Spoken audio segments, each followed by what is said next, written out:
Old World, Florida. Dr. Narco Longo. Brought to you by the Florida Department of Magic. Welcome to Florida, baby.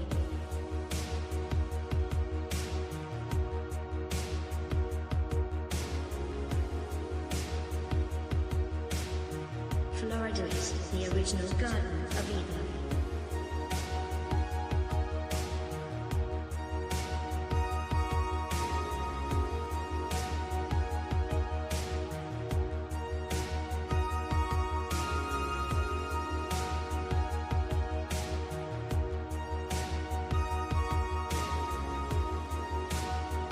Florida has the highest concentration of freshwater springs in the world.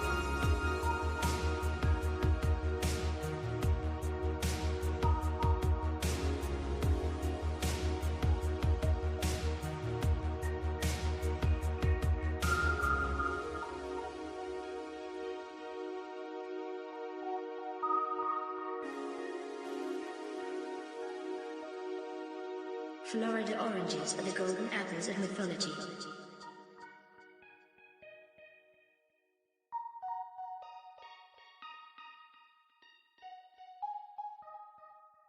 A race of giant men once roamed this peninsula.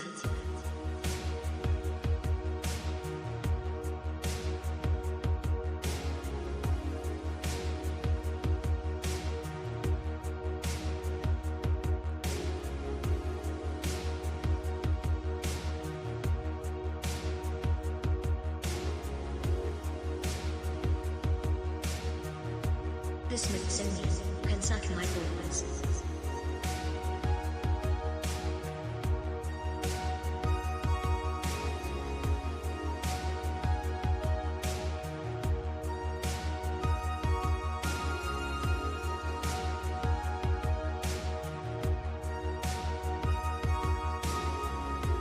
Florida is littered with many ancient megalithic ship anchors, known as Saxor stones.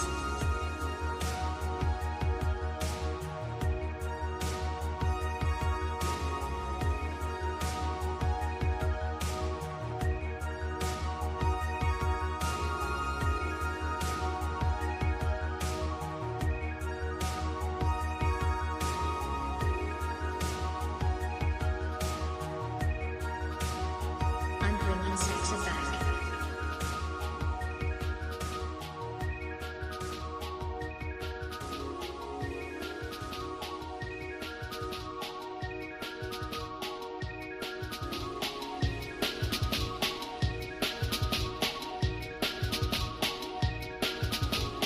Noah's Ark was constructed out of gopher wood. Gopher wood only grows one place in the world, Florida.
Uh-oh. Dr. Remix. Lunga. Run it back. What's up, everyone? Happy Saturday. Good to see y'all. We got some interesting stuff to talk about tonight. Not all of it Florida related, but much of it will be centered around the zodiacal sign of Leo, which we are still in. Some people weren't happy with our last stream because we didn't really get to focus on Leo by itself. We were talking about a lot of other stuff. So we're going to bring up some more Leos, dissect, analyze the Leo archetype, the lion, celebrities,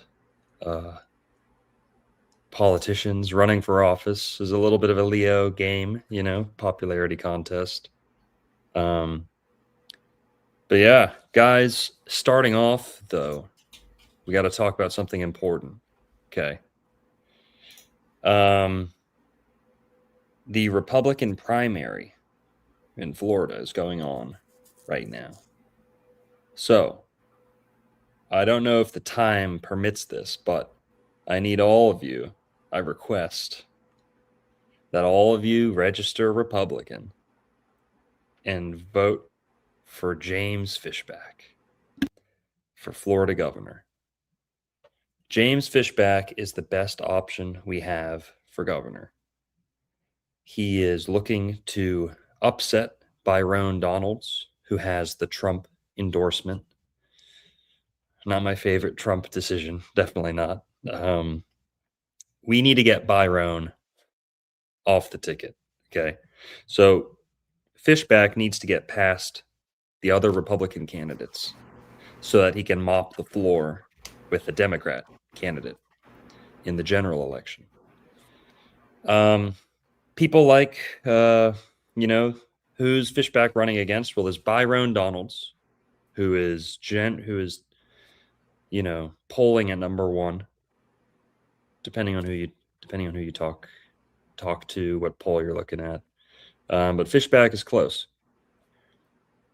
Who else is running? We got little J Collins, itty bitty little J Collins. Got Paul Renner, or I like to call him no chance Renner. Okay, zero chance Renner, right? And that's basically it. It's basically them four. We need FISHBACK, people. This is some stuff you're not going to hear anywhere else. All right. Florida needs the fish back. All right. We need our fish back. Make Florida fish again. Make Florida fishy again. All right. Florida is a Pisces state. 3/3 is Florida's birthday, March 3rd. Makes us Pisces. Fishing capital of the world, seashell capital of the world. You name it. All these maritime superlatives. Fish belongs in Florida. Okay. I like that. I like that FISHBACK name. It's got a good, I know everyone's kind of skeptical on Trump now, but it's a name like Trump. It has almost like a verb to it. It's like, all right, let's go. But guys, I love FISHBACK. I've seen him speak in Boca Raton. And maybe we'll take some call-ins tonight. And I've seen FISHBACK has been going above and beyond. Okay, this guy does 5 events in a day, sometimes more, in different counties, different cities. He meets with the people. He shakes hands, looks people straight in the eyes. He stays over late to make sure he meets everyone at some of them, depending on the venue. But I mean, this guy shows up to Taco Bell's at like 9 o'clock at night. The place is packed. Okay. That's real aura. That's real Riz. Okay. When it comes to funding, he is so far behind and below someone like Byron Donalds. This is as grassroots as it gets. So I don't want to hear people saying, oh, I don't trust politicians. I don't trust this. Oh, please. Get your head out of the sand. Okay. It's okay to be skeptical. But it's not okay to turn your nose up, to scoff at a system just because you're afraid of being made out to be a fool. You're afraid, maybe, oh, does our vote even matter? Oh, how foolish would it be if I went and voted and it doesn't even count? How foolish would it be if you sat back and let your country get filled up with third world immigrants? People who think our world is a cultural right.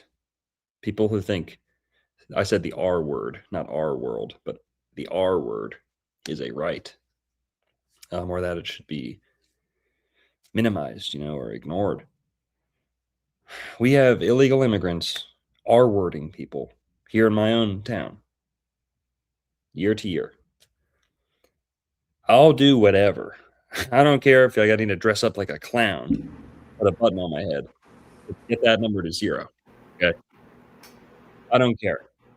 So we need Fishback in there. If you're already registered Republican, I beg you. Paul Renner has 0 chance. He's an okay guy. He has 0 chance.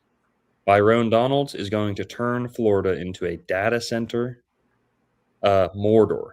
He's going to turn Florida into Morida. Okay, Mordor. Data center graveyard. He's going to suck up all the springs dry to cool the data centers.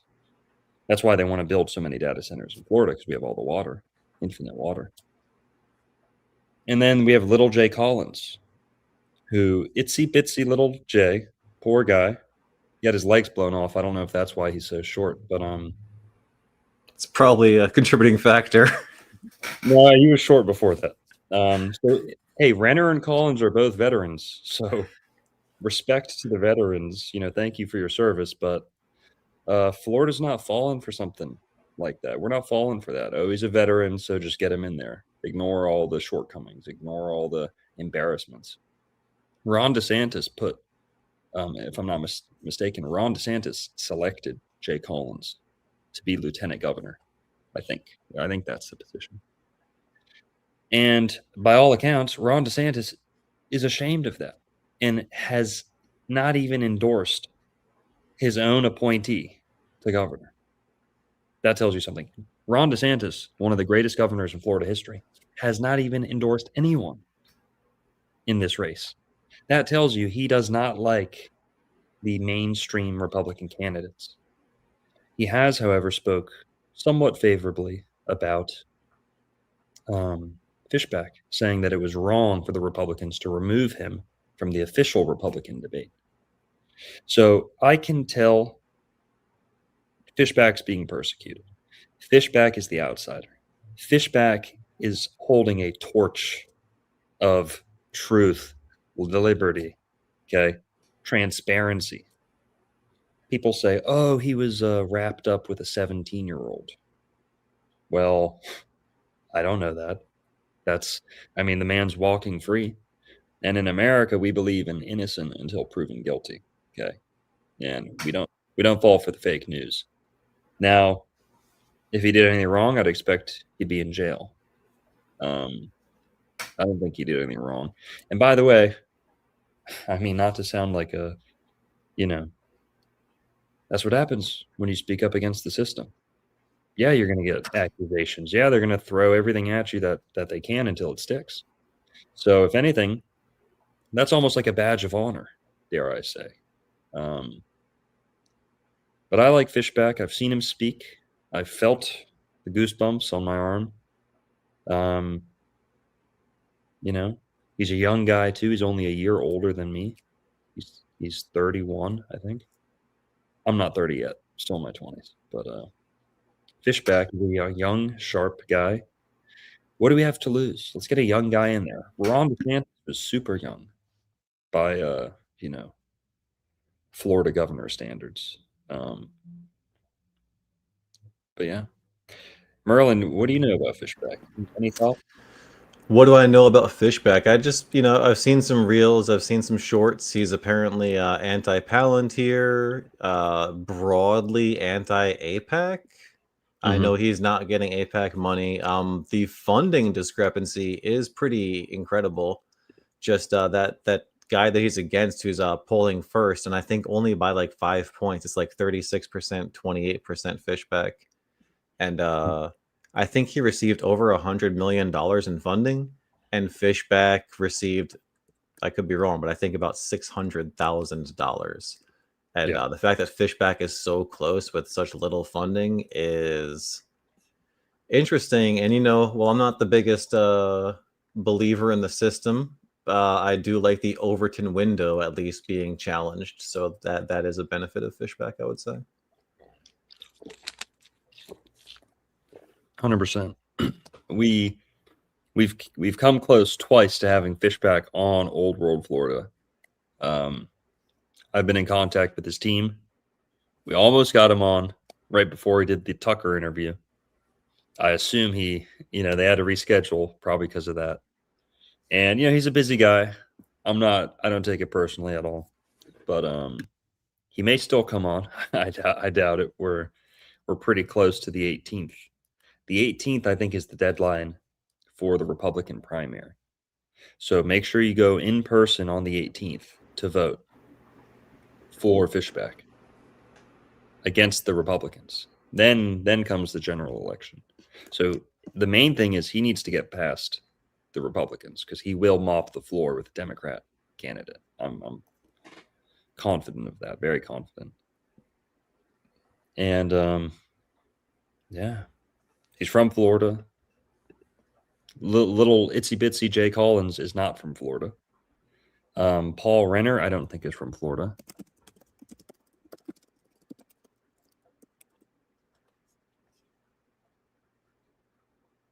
He was born, Renner's born in Georgia. Donalds isn't from Florida. And Collins just moved to Florida like a couple of years ago. Fishback is the only Floridian in the fucking race. Like let's be real here, all right? And in a state like Florida, that means something. Okay, in a state where it is like tourists versus locals a little bit, to be born here means something. So... yeah, it'd be great to see him do as well as possible just to see how they react to his success, because that alone will tell you a lot. That's the same reason I'm pulling for Dan Bilzerian, just to see what the upset can do, because I don't think they're going to let it happen, but I would love to see the effort. Mm-hmm. And guys, he is so based, it's not even funny. Okay, he's fearless. He'll say almost anything on camera. Refused to denounce Nick Fuentes. Refused to denounce Groypers.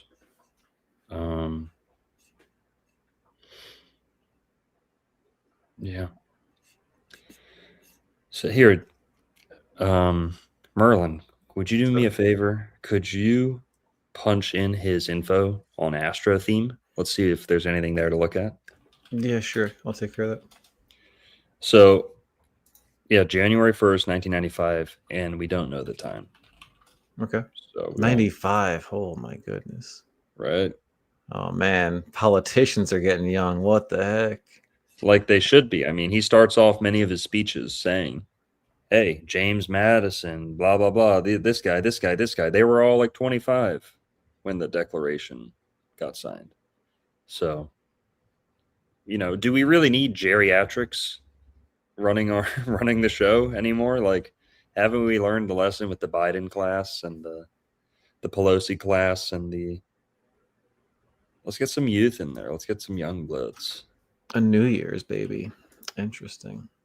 Right. Or he's just a completely made up person and they gave him the right. they gave him the default birthday. Oh, I saved some good shorts this week of people being totally wrong about the calendar. We'll have to do like some reacts to that, just because it's a never-ending battle with the calendar. People just, not everyone sees what we've done. It's okay. He was born in what city, do you think? It doesn't really matter because we're not going to get a... Davie. Where? Davie. Davie, Florida? Yeah, i.e. Davie. Davie, Florida. In Broward County. Yeah. Okay. Cool. All right. Let's see what the chart looks like. Oh, he's a Capricorn. All right. I'm throwing it up. He's a double Capricorn, I think. Sun and Moon. Yeah, he's born in the new moon. Yep. So guys, looking at this chart, the planetary positions, all the signs are accurate, but the houses are going to be totally inaccurate because we don't have a good birth time for them. So that like when you're looking at a chart with no birth time, the Yeah. houses are unreliable, but everything else is reliable. Could you go back to the last page? It gives you an option to do unknown birth time, please. Yeah, sure. Just so we're not looking at incorrect. Sure. Oh, unknown, nice. Okay. Oh, there we go. We got James. James F. You down to take some callers, Merlin? Yeah, that sounds great. Okay, cool. I'm sure people will share your enthusiasm for the man with the fishy back.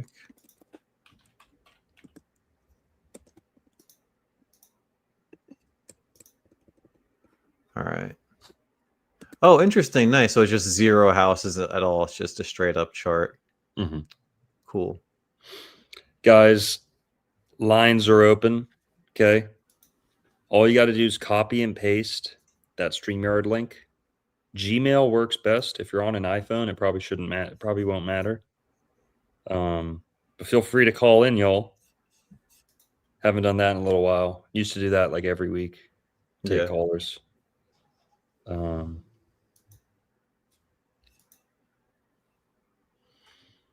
See, I don't like this.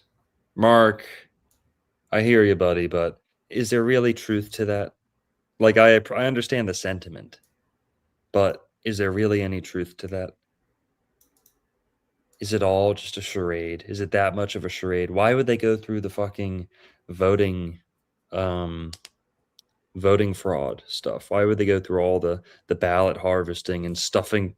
You see those videos in like Chicago or wherever where they're just like stuffing ballots by the thousands into trash bags, and people are dropping off like envelopes full of 100 ballots at once into like mailboxes and shit. Like it's rampant. So I think it does matter.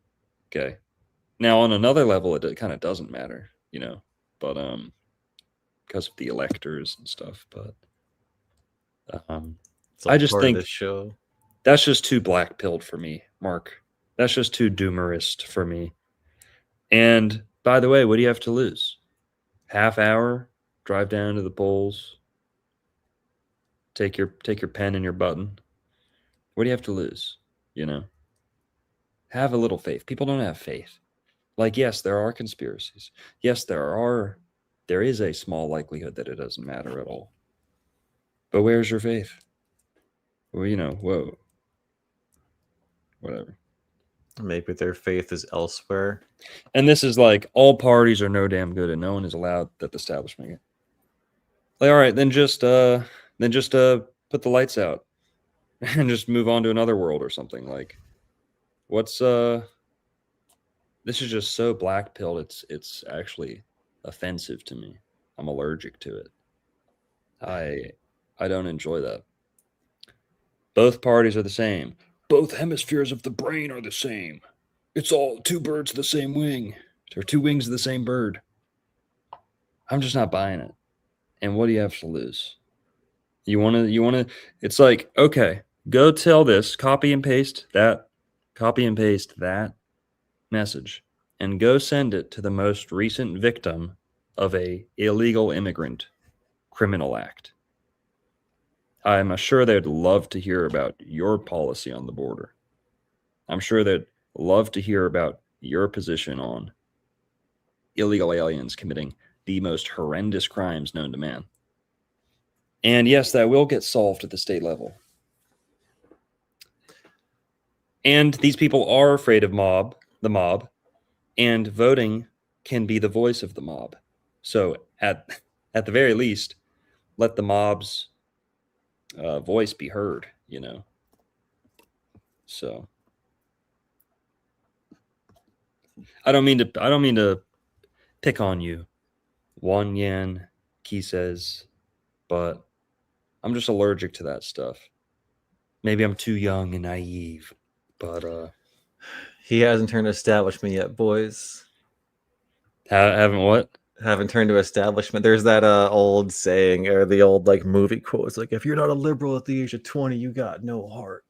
But if you haven't turned to establishment by 30, you got no brains. But you're not 30 yet, so You're still in the process of going through that Saturn return. But I understand the sentiment. That's how I feel. We've been burned so many times. I was so enthusiastic. Like the first Trump election, Mhm. everybody was so hyped for Trump, and then it was such a letdown. And the narrative was like, oh, he's just so incompetent. He just didn't know they were out to get him. And it's just like, bro, like, fool me once, shame on you, or whatever. And then this, whatever. I'm not gonna shit on the Yeah, parade. I hear you. That's But just a little. It's just a little too emotional for me. Like, oh, I've had too many breakups, so I just give up on love. Okay. I don't really see it that way.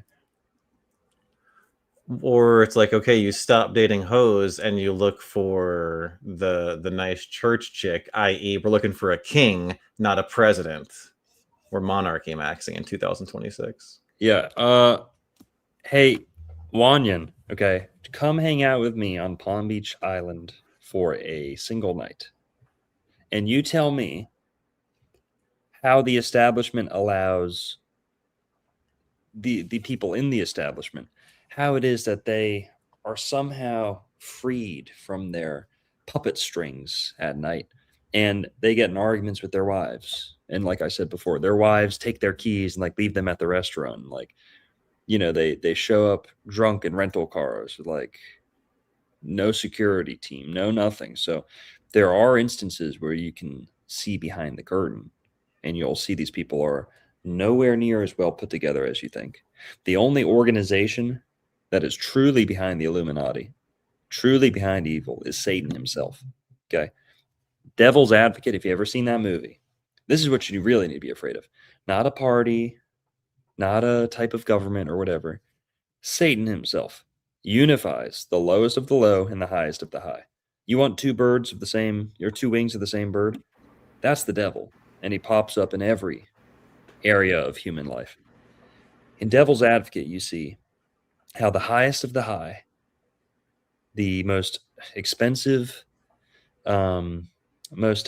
expensive, what's it called when you live on the top story? Uh, Loft? No, not a loft. Fuck. So retarded. High rise? No, what's it called when you have the top? When you have the top, top floor, top story, penthouse. Thank you, penthouse. Okay. So, the people at the top of the top, the highest of the high, who live in penthouses in New York City, and lawyers, well connected, and then you go and you see them affiliating and defending the lowest of the low, the voodoo priests in the the basements of New York, slaughtering animals. They're on the same page. They're more on the same page than Democrats and Republicans ever will be. And yes, there probably are Satanists in both the parties, but we weed out the parasite, and the function, the structure of our government itself is good. That's what I believe. Yeah, there is some infestation going on. There is some infiltration, but let's weed it out. Let's, sniff it out and do a little better. It's not like we need to tear the whole thing down. The Illuminati would love nothing more than for you to sit in your bedroom and say, it's all the same. I'm not voting. I'm not embarrassing myself. Yeah, bury your head in the sand. Congrats. The Illuminati would love nothing more than for you to just opt out and be apathetic. Like, all right, 30 minutes. Oh, voting is consenting to being ruled. And so, cool. Most people need to be ruled. Most people are cattle, if you haven't noticed. Okay. And I know I spoke about the mob earlier. The mob is to be feared. The mob can't be reasoned with a lot of the time, So, hey, I consent to Fishback having 4 years to do what he can for Florida. The hell do we have to lose? Is there anyone better than DeSantis? No. Are Fishback's policies against illegal immigration pretty, like you were saying, they were really strong? Like, what makes him earn your vote so much when it comes to that sort of thing? You said his stance against immigration was strong. Well, because you were saying that, you wanted to get the number of the R's from the illegal immigrants down to 0, right? Mm-hmm. So, like, what is he functionally planning to do to like make that happen if that's the number one issue? Because I agree, man. Like, that behavior needs to Mm-hmm. get, like, we need to get medieval on that very quickly. Yeah. I believe he's a fan of public execution or public retribution in some way. Okay. He's joked about the L word. That is he has said on numerous occasions that people deserve to be L worded. L-worded. Let's just say Jane Lynch might Oh yeah, dude. Just Jane so Lynch Jane Lynch might yes. make an appearance at Fishback. Okay. No, that the problem is that word is so loaded these days. I know. But also Fishback is part Colombian. So, he's not gonna become a mega anti-Hispanic, bigot or whatever. I mean, he is Hispanic. And I'm not bothered by that. Florida is largely Hispanic, like in its DNA. But what else? He's pro Second Amendment. He's pro open carry, no regulations whatsoever. So that's going to enable, neighborhoods to defend themselves before the police even show up. Do you guys have good gun laws right now in Florida? Oh, really good ones. We just got open carry this year. Ooh, okay. Yeah. We got open and concealed over here, out in the Appalachian Mountains. Yo, is anyone gonna call? Oh, I guess I didn't leave that comment up. Whoops. Guys, click the link to call in.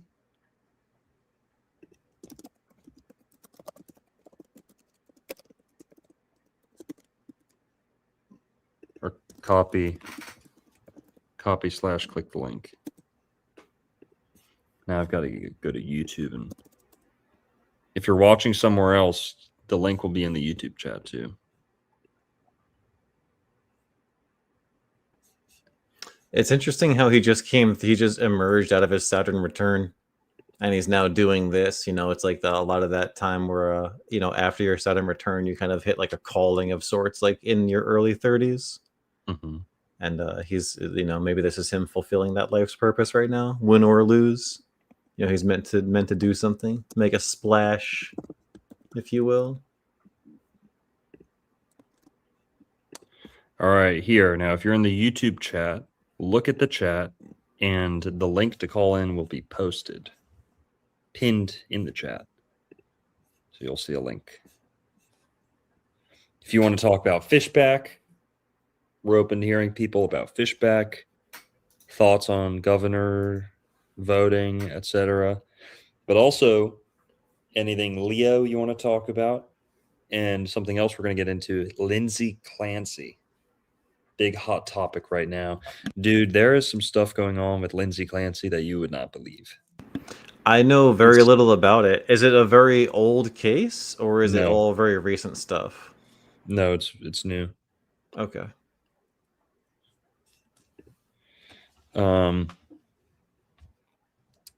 So yeah, we'll talk about that in a sec. Let's look at this chart here. Anything jump out to you? Go ahead. I was just gonna say, without the houses, it's hard to say a lot.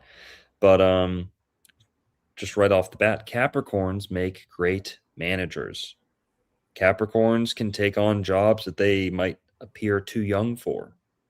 Capricorns are in ways older than they seem, more mature than their age. Often they're also they have a killer sense of humor, right? Often a dark or extreme or serious kind of sense of humor, kind of heavy hitting. Capricorns are either like a Slender Man in a tux, like the devil, the fine dressed man, sharp dressed devil, manager, karmic overlord, like Saturnian type, or they're like the class clown sometimes. Two Yeah. of the biggest class clowns I ever met growing up were both Capricorns. So they have that tragedy comedy mask, is what I like to say about Capricorn. Edgar Allan Poe was a Capricorn, so they can be very macabre too. They can be very morbid, and they like graveyards and stuff like that. But they make great managers, and they often have their shit together. So Capricorns can, like a goat, goats bite off more than they can chew, and they still chew it and swallow it no problem. You ever see goats clear out a backyard? Okay. They'll literally peel the bark off a tree, like 6 feet up. They'll just raise everything in sight. So he's got a lot of these nice goat-like qualities. Of course, you hear people say the goat, the greatest of all time. That's a Capricorn thing too. Kind of be on top of stuff. Yeah, Merlin's pointing out a little, looks like he has a stellium going on in Capricorn, and that's going to be in some house. So whatever house that's in is going to be a very dominant part of his life. Mm-hmm. And also what jumps out to me, Mercury conjunct Neptune. Mercury's how we communicate. Again, having the house would help give more meaning to this. Mercury's how we communicate. Neptune is all about dreams, fantasy, drugs, religion in some ways, psychology. The trident is the symbol of psychology and Neptune. And to have Mercury conjunct that planet, it's definitely going to impact the way we speak, what we're known for saying, what we're known for choosing to talk about. And I don't know, religion is certainly a big thing for him. But also Neptune's associated with fantasy and, like I said, dreams, the dream world. Fishback is a very sobering force, not just him being young. There's kind of like this, what's the word? So many people in office are senile. They're old. They're Nancy Pelosi. They're Biden. Fishback is coming up with new ideas, radical ideas that I see as almost tearing down this fantasy world, right? So he's, in his short time in the public eye, he said things that people would have almost been thrown in jail for 5 years ago, and Merlin mentioned the Overton window. He has personally shifted the Overton window, dramatically. And the way his delivery and his sharpness and his kind of nerdy innocence too, he can get away with saying a lot of this stuff. And to me, it's very refreshing. But also, some people say, he gives me kind of a weird vibe, or he's a little too much of an office dweller for me, or whatever. People say things like that. Well, Neptune's also about illusions and false impressions, or mirages, right? So on one hand, you could maybe say, hey, Neptune and Mercury, maybe this guy has a hard time telling the truth. Maybe he's in a fantasy world. Maybe. The way I see it, though, is, well, whatever. Merlin, what do you think? What jumps out to you? Well, I always think Saturn aspects are very impactful, and that's some stuff you haven't talked about yet. You hit on a lot of good points. That Capricorn stellium is pretty incredible, but I like the there's a lot of harmony because his Saturn is right, like the first third of Pisces, 8 degrees Saturn. So it's hitting his moon pretty well. So there's a lot of harmony right there between like discipline and mood, So like Longo was saying, he's kind of built to be a workhorse, and this kind of adds testimony to that. Did you want to hit that super chat real quick? Yeah, Meyer Buttreek. Sorry, that one was skipping my. That's what I was literally trying to say, and I did not get to the point. Neptune is like the fisher, the he like created fish life, and he's also he rules over fish life. Mm-hmm. Florida being Pisces is a Neptunian state, in my opinion. All right, Pisces is ruled by Neptune, in my opinion. All right, that'll be the last disclaimer or caveat. But Merlin has a different perspective on the outer planets, and that's okay. But Neptune is, if you had to pick one planet that rules fish, to me, I'd pick Neptune. Mercury, communication, media, press, getting your name out there, and being able to speak. He is almost like Poseidon showing up. He's the fish, the fish coming back. Or whatever. So, yeah, Merlin, go on. You were saying? Oh, cool. Yeah, no, shifting the Overton window is huge. Then like the Saturn opposite Mars is showing some real challenges. Like that's going to be some real conflict, and the fact that he is getting hit so hard. And when it comes to these allegations, obviously over the years, so many have been true, so many have been false. So I think the only responsible thing to say is like, if he did something bad, obviously that's no good. You know what I mean? Like that's all you can do, until there's any proof or conviction or anything like that.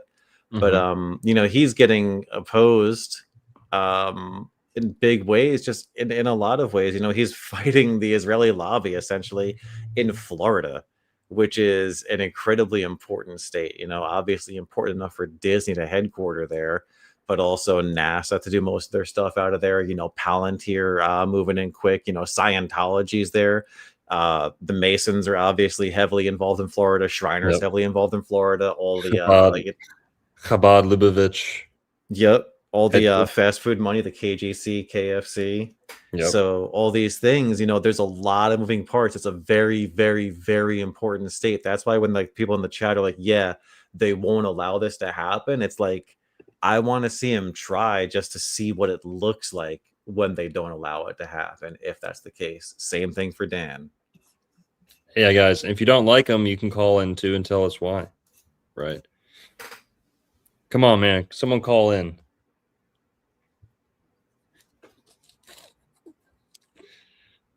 I think someone's calling me, actually. You're getting a legit phone call? My cell phone. Well, yeah, guys. And also, Sun, Moon, close to a conjunction. Uranus, Neptune, close to, I forget what the degrees are in those, but they're pretty much conjunct. I'd love to know what's on his ascendant. If I almost feel like he might even have Saturn on his ascendant. That kind of gives people like a... So serious? Yeah, he's a little serious, but funny. And he has this, I keep hearing people say, oh, he looks untrustworthy. I don't think so. I mean, and then someone else said, oh, he's too weak or like too scrawny or whatever. Like, all right, you want Hulk Hogan in there for fucking, like, was Arnold Schwarzenegger that good for California? What are we talking about here? You want a gym rat? People in the gym have 0 brain cells. If you're like most people who are jacked, most people, okay, no offense. Tell me your favorite genius with huge biceps. Not trying to be a douche and maybe whatever, but tell me your favorite genius who was jacked. There's pretty much none. Tell me your favorite musician Who is jacked? The Misfits?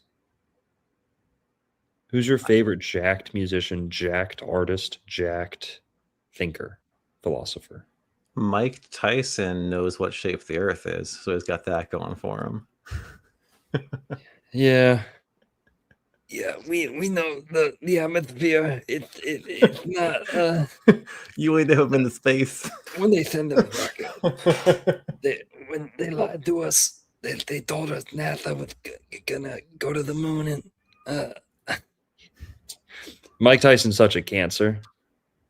We've talked about that. Cancers are all about a tough exterior, like a crab. Those claws, the big spiky shell. Whoa, so tough. But then on the inside, they're the softest. The Big softest. softy. It And he's got melts. the hands too, throwing Yeah. hands, Yep. The crustacean. Boxing glove claw. Dude, you want a crazy Leo connection real quick? Or like sun connection? So the Greek god, the Greek name for the sun is Apollo, right? Yes. The prefix A means not, right? So Apollo the sun is associated with what animal mostly? Well, a lion, right? So a lion, what attributes can we give a lion? Is it fair to give a lion the attribute of bravery or courage? Yep. Courage is a Leo thing. Leo rules the heart. And courage means with heart. Not many people know that. Coeur de Lion. The core is the heart. This is another thing that I want to get into. Sorry, Merlin, to cut you No, off. you're good. Yeah. It also kind of ties into the cherubim and the 4 fixed signs of the zodiac, because there's this weird association, almost like a battle going on between Leo and Scorpio. And the Bach Saga kind of talks about this too. The Bach Saga talks about what is the heart really? Which organ is the heart? The command center, the emotional command center of the body. According to the Bach Saga, your heart is not the emotional cockpit, no pun intended, is not the emotional headquarters that we think it is. In fact, I hope I'm not portraying myself as, or exposing myself as completely heartless, but personally speaking, I don't think I've ever felt a feeling come out of my actual heart right here. I think what most people consider their heart is, or feel when they feel that warmth or that kind of upward motion coming from the abdomen, it's usually the solar plexus, or the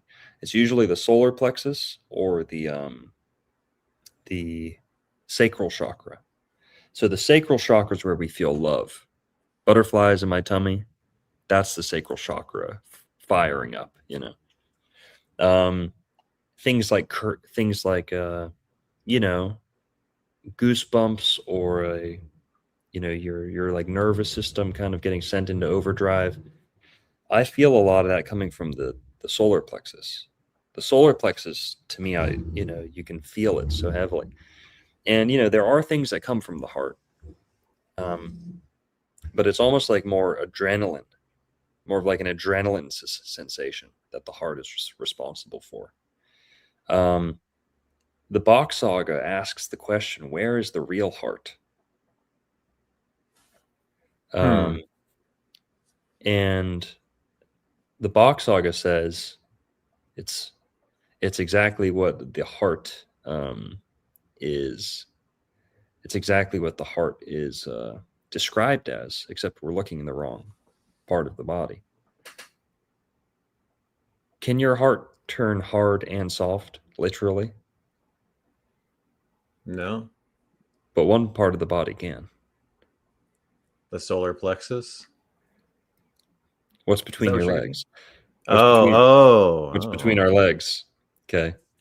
That is the heart, the softest part of our body, the most sensitive part of our body. The heart never lies. Well, this pump in your chest, if it were even capable of lying, I think it would.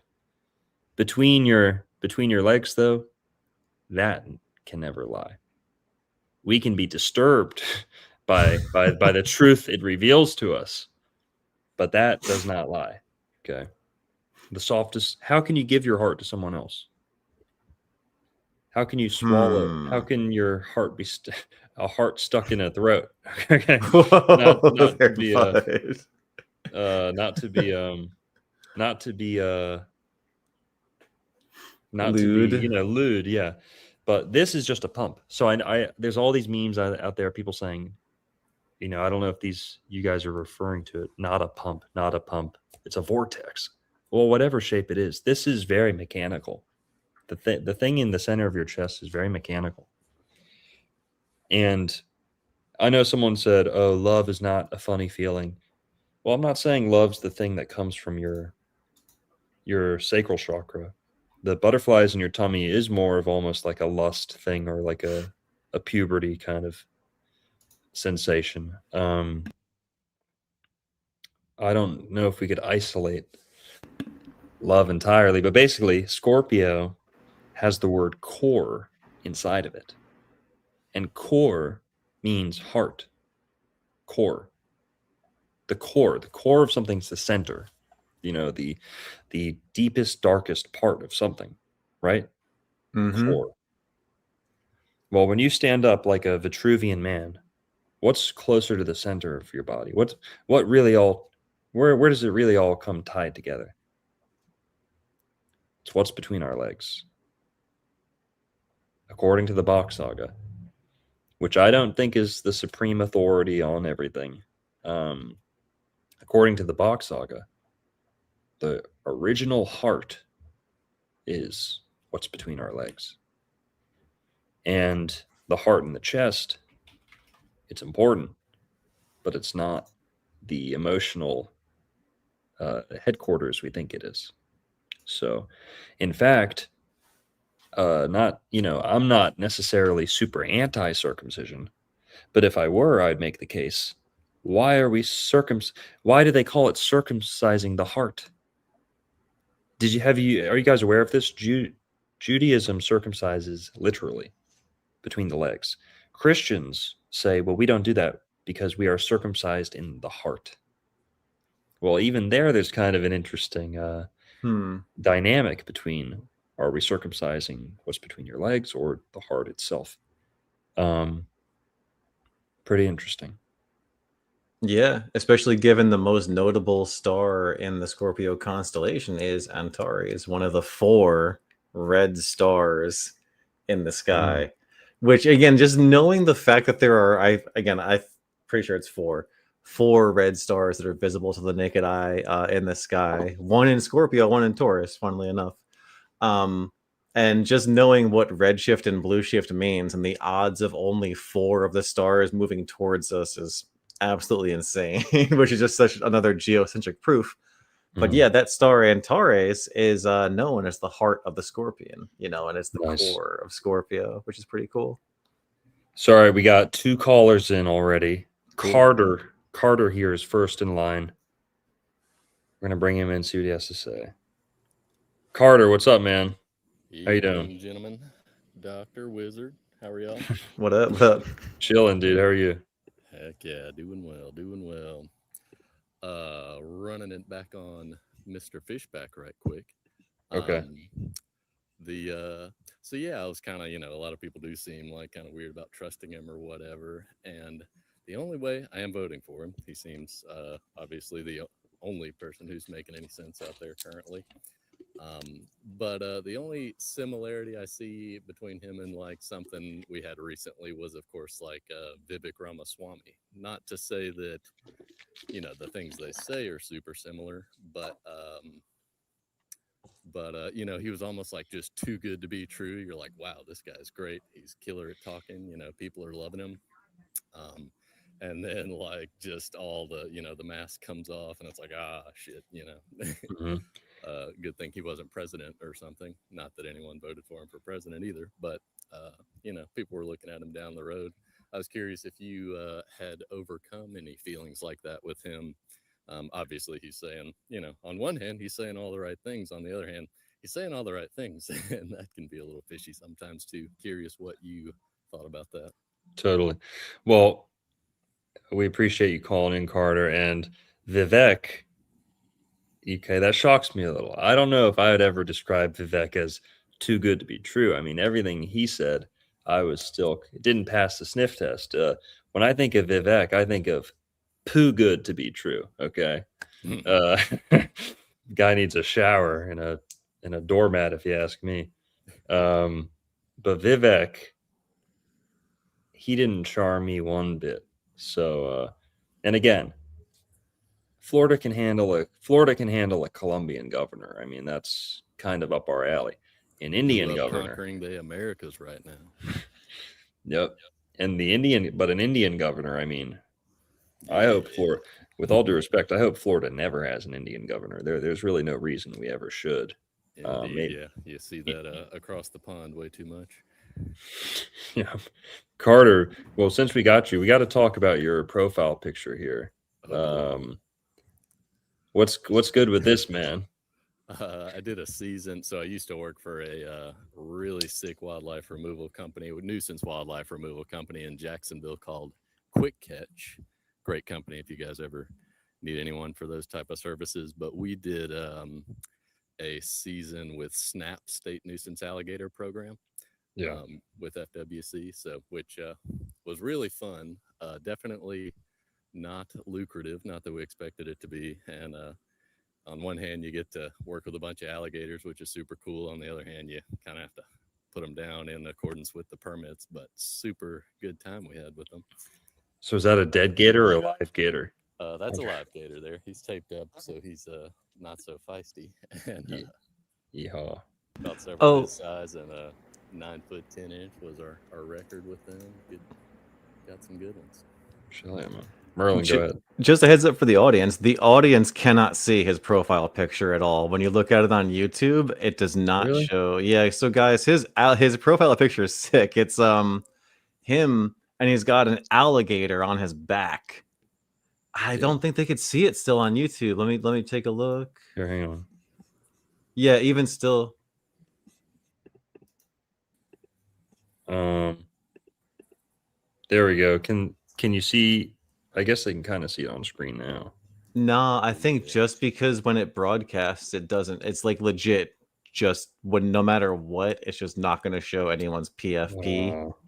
And it's weird too, because it also, like, on YouTube, it kind of mirrors us. Like, I don't know if you've noticed that, but, like, you know, the way we see ourselves on a StreamYard, on YouTube, it's inverted, it's flipped. So it does a few different things on the broadcast.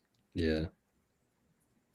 Carter, what you might have mentioned it, but what part of Florida are you in? Or just off of Amelia Island, Fernandina Beach currently.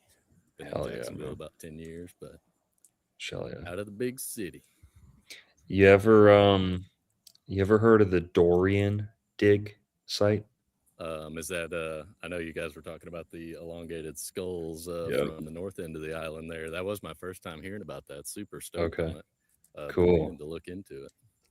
Yeah, I was wondering if you knew that if there was any like historical society or little museum where maybe they might have more info on that, because nothing I was familiar with. I was I've kind of just looked at most of them. I've been here like 3 years, bought a property, had a baby, all that good stuff, so hadn't really done too much, admittedly, but yeah, most of the museums are not super exciting, but I am curious if any of that stuff is in the area for viewing, or at least any info on it. Totally. Well, thanks, Carter. Appreciate you calling in, man. Take it easy on those gators. Love you boys. They hadn't had to fear me for a few years now, luckily. But yeah. Well, y'all have a good evening. Great stream. Love you guys. You too, man. Thanks, Peace. man. You too, dude. Appreciate the support. All right. Next, we got the biggest poser in. The biggest poser. What's up, dude? I think I'm unmuted now. Check 1, check 2. Yeah, we hear you loud and clear. Thanks for fielding calls, for all those lonely souls out there. Totally. I was it's like if we were hanging out, we'd probably have some tunes on somehow, but because everything's copyright protected, you can't do that on stream, huh? Well, hang on. Let's see. Because I've been on Zertis's stream, and I believe you have as well. Yeah. And he's been on a streak lately. A couple of songs he released lately, just spot on. But he also has kind of real time. And if you don't like the music it's playing on one stream, he can reset it. Okay. Yeah, we got we got some go music going in the back now. Nice. Just thinking audience vibes. Want it to remain listenable. Right. So we're unlistenable without music. No, I'm saying I love listening to podcasts, and it's the generation of loneliness. So even hearing people talk in the background, it's like you're under the dinner table. You don't really understand what they're saying, but it helps kind of. It's like having the radio on in the background, but who really wants to listen to people yap about the Red Sox all day? I don't know. So. Yeah, it's cathartic. I greatly respect your approach. Again, most people, when they start a podcast, the delusion of grandeur, you can tell that it's a truly crazy person. I'm going to be on Joe Rogan one day, but you climbed that mountain, right? You know. Hey man, I might make it to Joe Rogan. Respect. We're not rolling anything. Oh, wait. My mistake. I am that. Okay. I am that. No, because he's mentioned you. I thought you already had been on there. No. Okay. My mistake. Rogan mentioned me. Oh, for sure. When? Oh, I mean, I'm not chapter and verse on that, and he releases so many episodes. But when Sam Tripoli comes on, and because Tripoli's been on there dozens of times, and Eddie Bravo even, and they trying to find out who the kind of up and coming. Mm-hmm.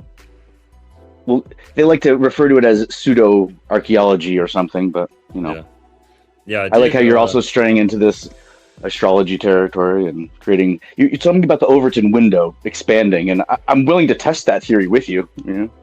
Totally. What state do you live in? Where are you located? I'm up here in Massachusetts. Didn't they just get a new abortion law this week too in Massachusetts? Is that what I heard in the news there? I'm not tapped in enough to know. Gotcha. I think it is. I think they did do that. That was them. It was like, abortion until birth. Massholes.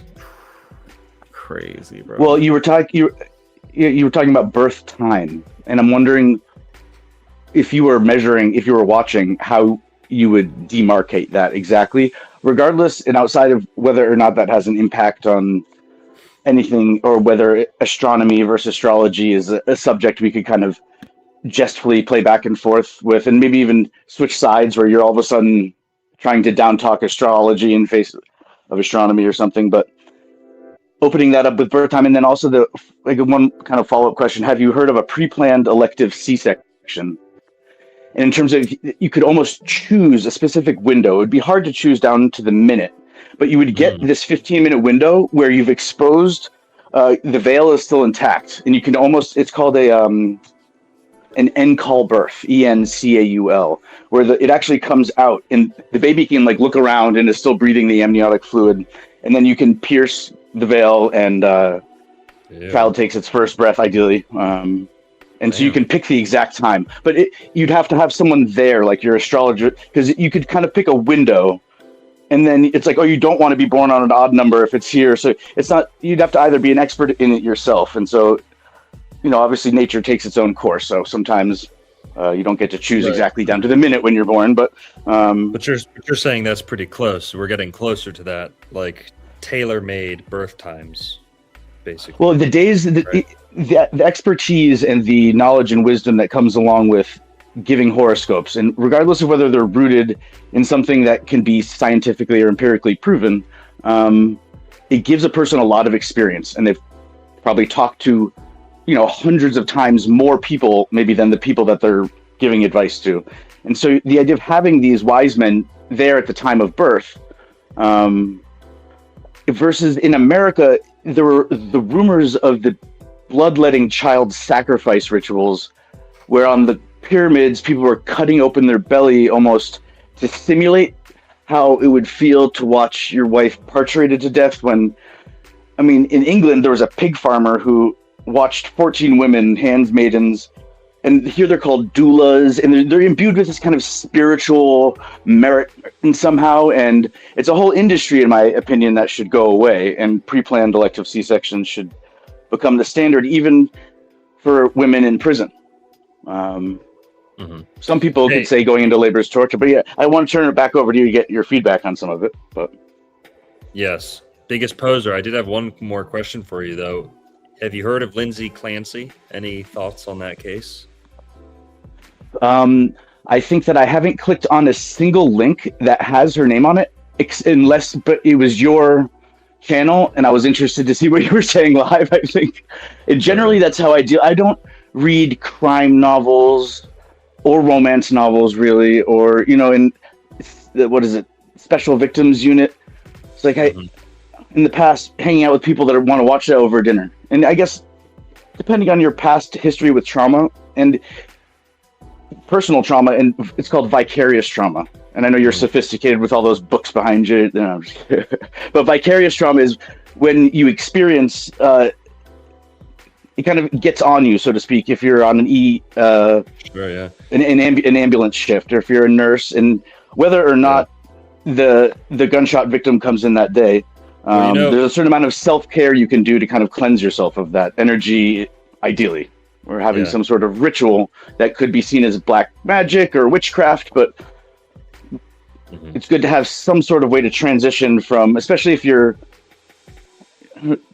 examining human bodies for disease, and then you're getting home and you're trying to make love to your spouse. It's I don't know, but well, biggest poser, man, appreciate you calling in, dude. And thanks for expanding the Overton window, so to speak, and instead of everything being about expansion, and again, there is this divine pathway called like the birth canal, but I think it's just a mistranslation, because it's definitely part of a reproductive organ, but I believe it's a vestigial remnant. And since we've been walking on two legs, we've been sophisticated enough to have these bottlenecks in population. And then whether we make incubators or everyone starts getting C-sections, the amount of brain damage incurred.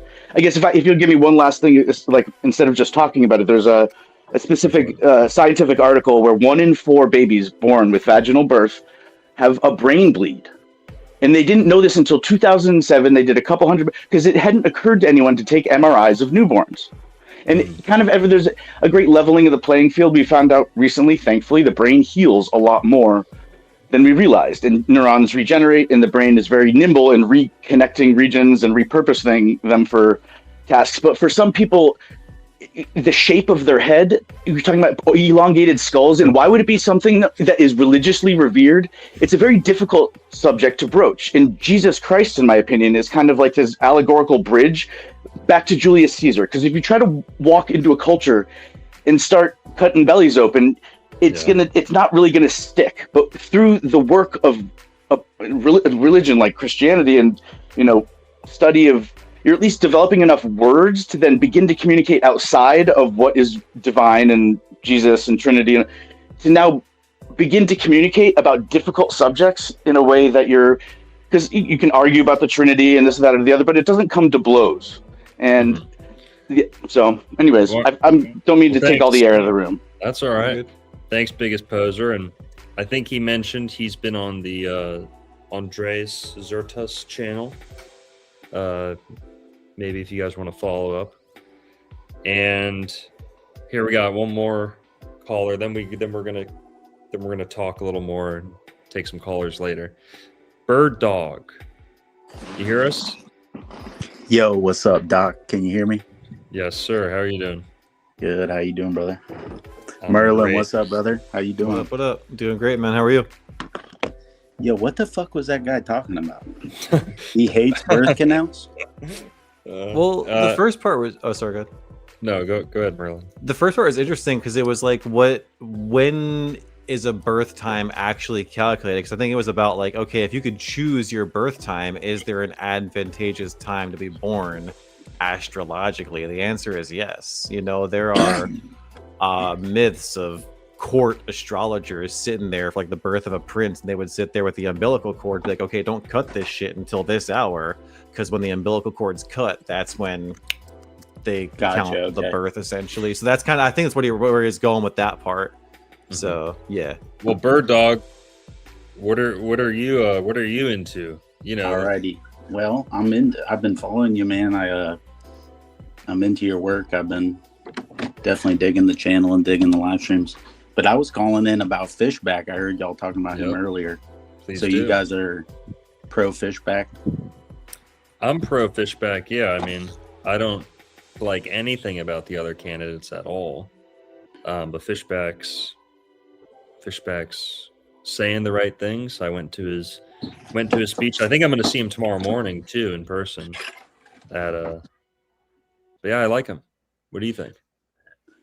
Yeah, I mean, he's definitely saying the right things. I just, it's hard to put your trust into somebody running for politics nowadays. I mean, I don't know if you've seen, and I definitely agree with the stuff he's been saying for sure. He's been saying the right things, but like, have you seen the stuff of him reposting Barry Weiss's stuff on Twitter, like promoting her books about anti-Semitism and shit like a few years ago? Yeah, so I do know that a couple years ago, like before COVID, he would, or maybe during COVID, he would wear a Israel pin. Okay. Now I know people right now, some of the most extreme anti-Israel people that I've met in the last year were pro-Israel like 5 years ago. So you often see that. It's called the zeal of a convert, right? For sure. And I mean, 3 years ago, I didn't know shit about Israel either. I mean, it's been a kind of recent awakening for people. I just think you always have to have that little bit of skepticism. Like Totally. Go ahead. Bird Dog, you still there? Uh-oh, Mossad, guys. Someone call 911. They got Bird Dog. Oh my God. They got Bird Dog. Israel for 2 seconds and they got him already. They got Bird Dog, guys. Those flock cameras tracked him right down, dude. What happened? You cut out for a second after your Hello? pager. Yo, you okay? You're in a Palestinian hospital. I'm good. I'm okay. Okay, good. we got I him. cut out for a second. I might just have bad connection. I'm out here in the woods. Nice. Where are you calling us from? I should have asked. Northeast Florida. Hell yeah. Yeah. Been a Floridian all my life, and definitely. Have you guys looked into Bobby Williams at all? I mean, he seems like a true Floridian to me. Bobby Williams. Yeah, he's running for governor. I think. Yeah, he's talked about. You guys, yeah, that was me. I muted him that time. I kicked him out. No, just kidding. He dropped out again. Is Bobby Williams like the cowboy guy? Yeah, he's got a cowboy hat on for his pictures that pop up right away. Bird Dog, is Bobby Williams the cowboy guy? Yeah. Yeah, but he has like let's be real. He's 0.0% chance of winning, right? I know, and I hear people keep saying that. I see signs for him everywhere. It's probably just my area though. Once you get into the bigger cities, he's probably not as popular. Well, FISHBACK, I haven't seen a single sign out there for FISHBACK. Ironic. Really, up here, like in the Gainesville area, there's quite a few of them. I've seen them. Palm Beach County, maybe they have all the Zio Well, bots. yeah, just bro, ripping you're down them there. out. They got that shit locked down there by you. Yeah. But dude, he tore it up at FAU. FAU is in Boca Raton. The belly of the beast, the mouth of the mouse and the belly of the beast. That's what I like to call Boca Raton. Are you rolling up some good kush? What's going on over there? Yeah. Did you hear it? Yeah, I think I did. I'll show you. Yeah. I think I could even tell you the material that your grinder's made out of, but we don't have to bore the audience. That's pretty specific. Yeah. So yeah, I'm just a little skeptical about Fish Plan. I mean, there's so many like political actors right now. I think they realize how important the state of Florida is and how a lot of people are against the tiny hats in Florida and have been waking up to them. And it wouldn't surprise me if they threw a guy in there to say all the right things. And 2 years ago, he was wearing an Israel pin, just like you said. So, yeah. But at least he's saying the right things. I mean, it's either that or Byron Donalds, I guess. And you get fucking data centers on every block, flock cameras on every corner. Yeah, exactly. Like, saying the right things has got to be a good thing on some level. I mean, that's all you got before you get the job, is saying the right things. Byron Donalds. Yeah, but look at Trump saying no new wars. I mean, he kind of pulled the fucking cover over everybody's eyes. I mean, you see how they'll say one thing and then who knows, he gets in and operates differently. But I didn't come. Well, I don't mean to rain on your fishback parade. I get it's That's all exciting to see somebody saying the right things, but no, that's what we wanted. We wanted opponents, skeptics, critics. That's good. have you guys been following the ag commissioner race at all? Yes, but 1 second. Will you vote? Will you vote, Bird Dog, by the 18th? Are you registered with any party? Yeah. I was independent. I changed mine to Republican to vote for Bobby and Matt, the welder, Matt Taylor, for ag commissioner. Oh, hang on. All right. So Matt Welder. All right. I hate to rain on someone else's parade. Okay. No, give it to me, dude. Because give it to me. I'm open for it. I've seen Matt Welder. I get how he's kind of getting propped up as like the anti-establishment candidate. Mm-hmm. I just haven't seen a single thing I like about him either. I mean, talk about just saying the right things. He doesn't even really say the right things. He just whines in the right manner. You know, he complains in the right manner to get people on his side. I don't hear many solutions. I also, coming from me, sorry, make fun of me, whatever. I don't like that he has almost like a speech impediment or a very feminine way of talking. And apparently, allegedly, the guy did gay porn. Did you know that? Bird Dog?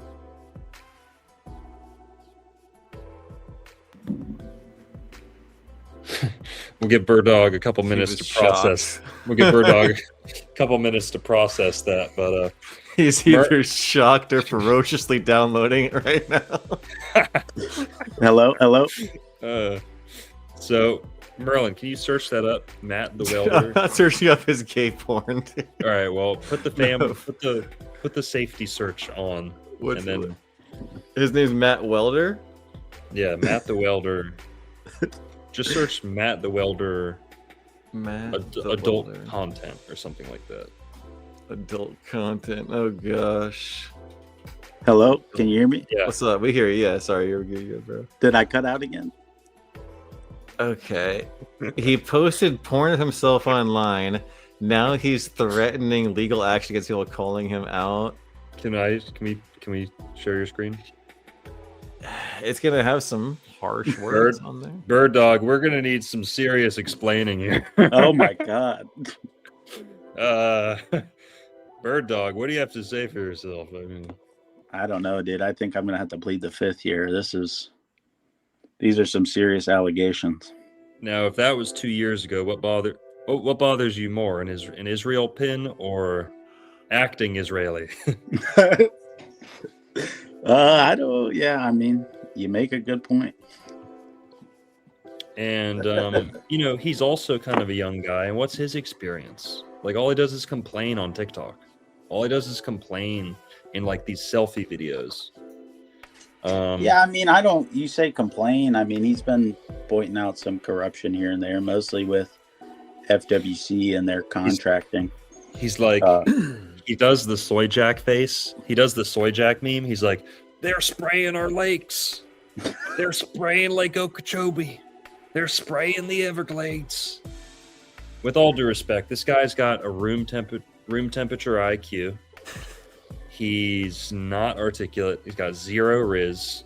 Like, yes, he is anti-establishment. But we can do better than him. Sorry.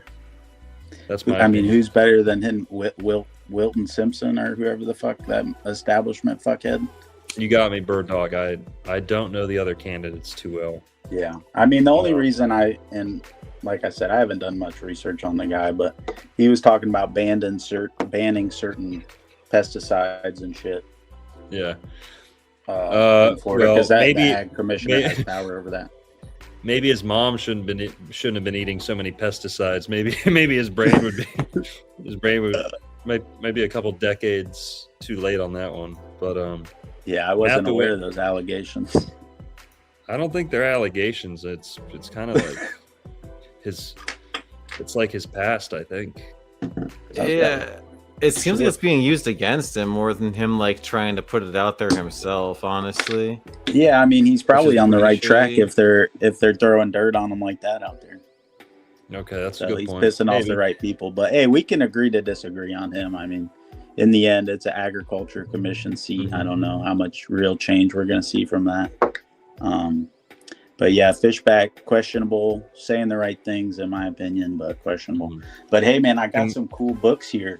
What would it take, Bird Dog? What would it take to get you to vote Fishback? What would it take? I don't know, man. I don't think anything. I don't want to be betrayed. I mean, I almost voted for Trump, but I didn't. Thank God. Okay. Now, are you afraid at all that you're throwing your vote away for Bobby Williams? Because voting for Bobby Williams is essentially voting for Byron. Is essentially voting Byron Donaldson. Well, all right, Bird Dog, we've had you long enough. We'll let you go. Next keeps dropping, bro. Let you go, Bird Dog. Appreciate you calling in.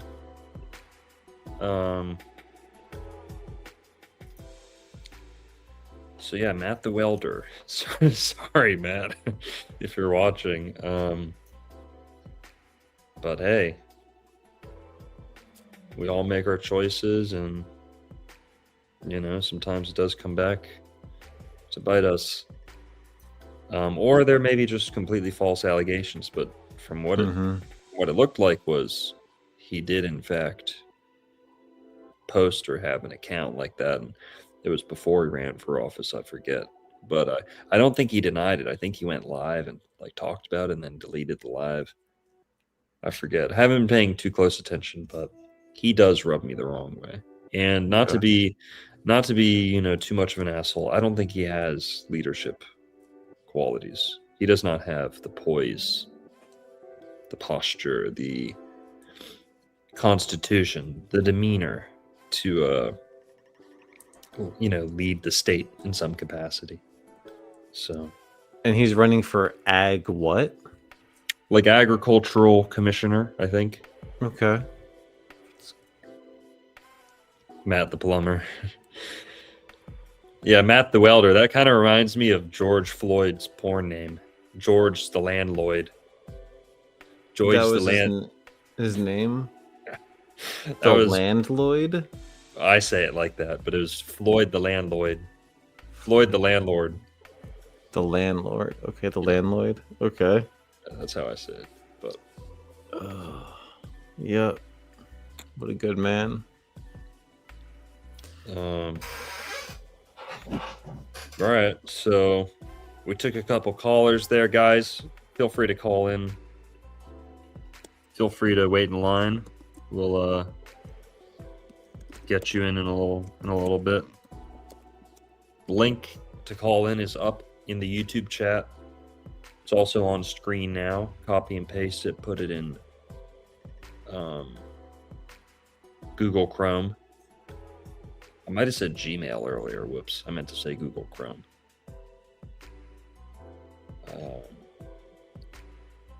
But yeah.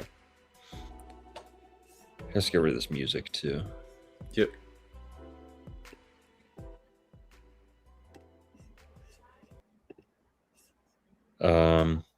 All right, so Lindsay Clancy, let's get into this. Okay, since we were talking about Leos.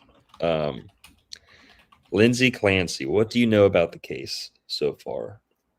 I had not even heard of it until I saw it on your stream title, and then I read about 2 seconds of an article. Apparently, she killed her kids, and she seemed like a good mom, is what I hear. She was a good mom, good wife, and then one day just killed all her kids, which is obviously horrific. I think we might unfortunately have to say unalived. There is I'm sorry. There's like a limit to how many times you can say the K word in the video. Yeah, that's so ridiculous, though. I know. Yeah, I know it's not you, and it's not. I roll. Yeah. Just say unalive or did some horrible stuff to her kids, man. Okay, but Merlin. Yeah. Were you aware that thousands and thousands of women are calling her the victim? Did you know that thousands and thousands of women No. are calling her the hero The of this? hero of this? Because there's like a couple, and when I say inconsistencies, that's like the absolutely strongest, most liberal way to put it.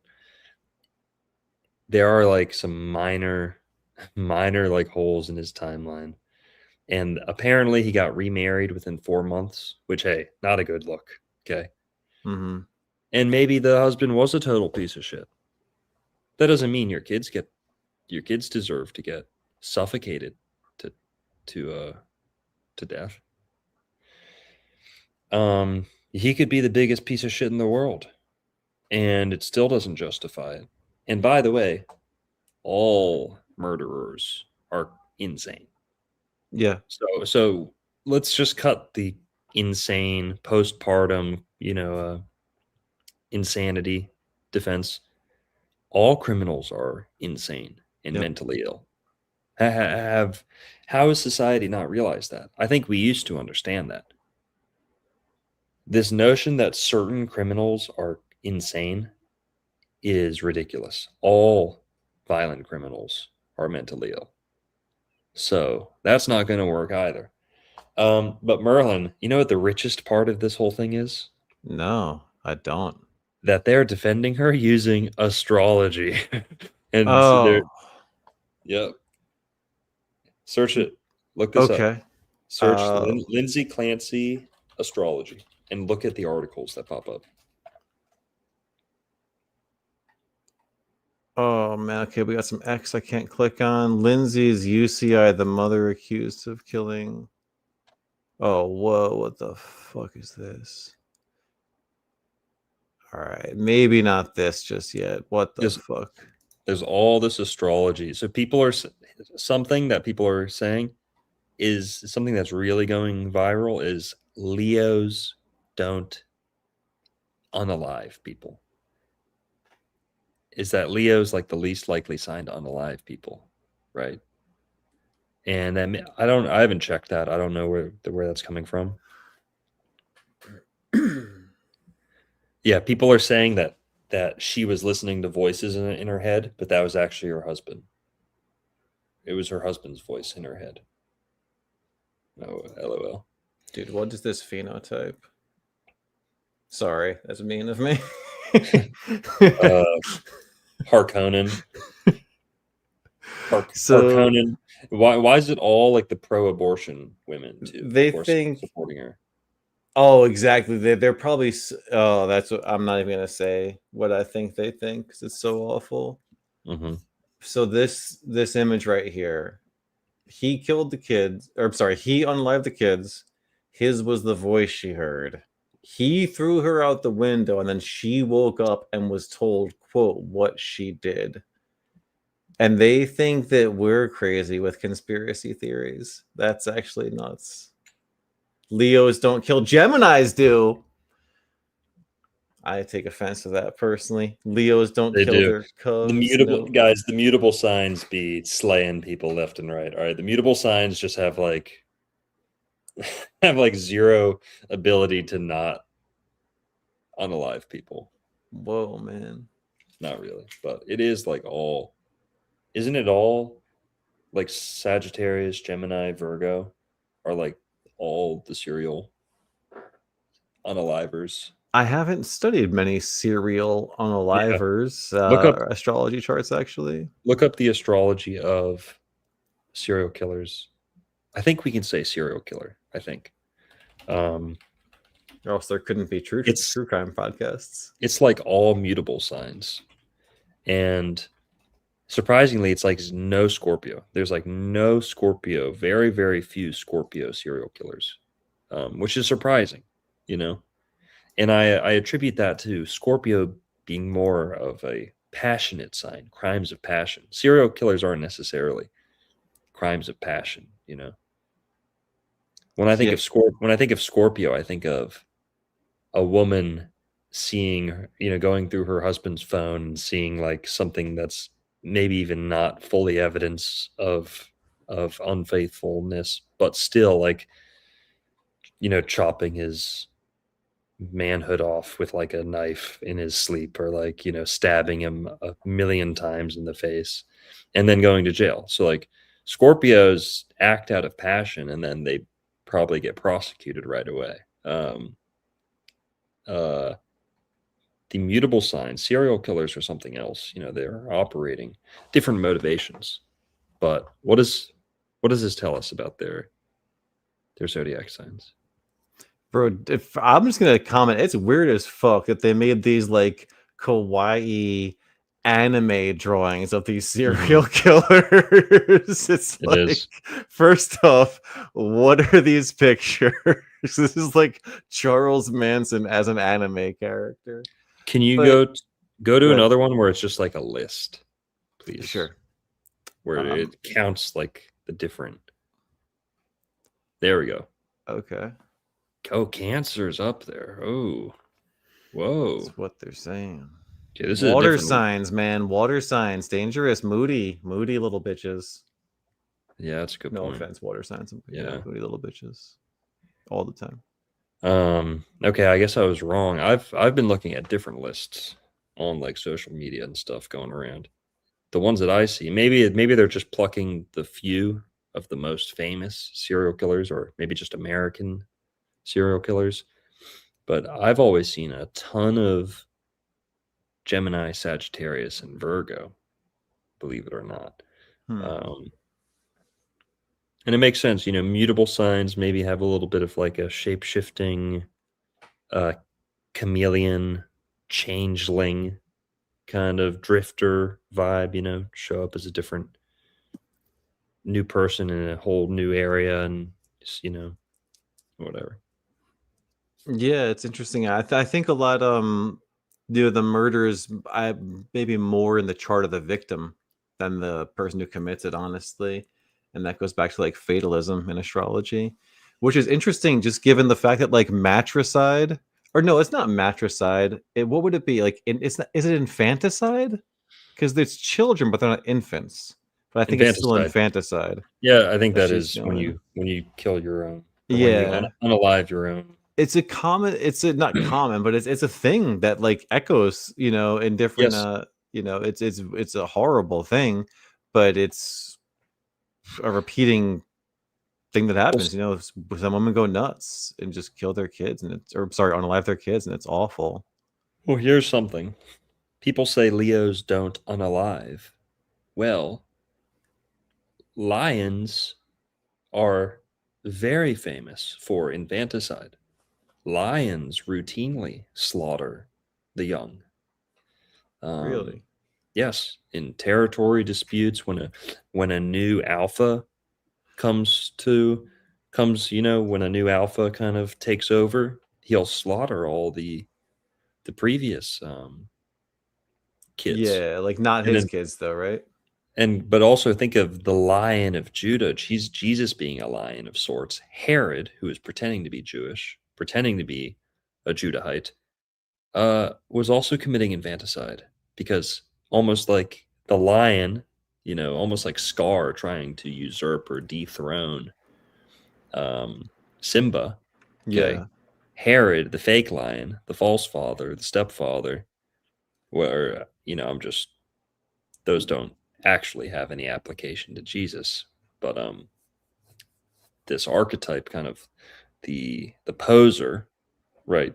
Herod posing as a lion of Judah, a king, a lion.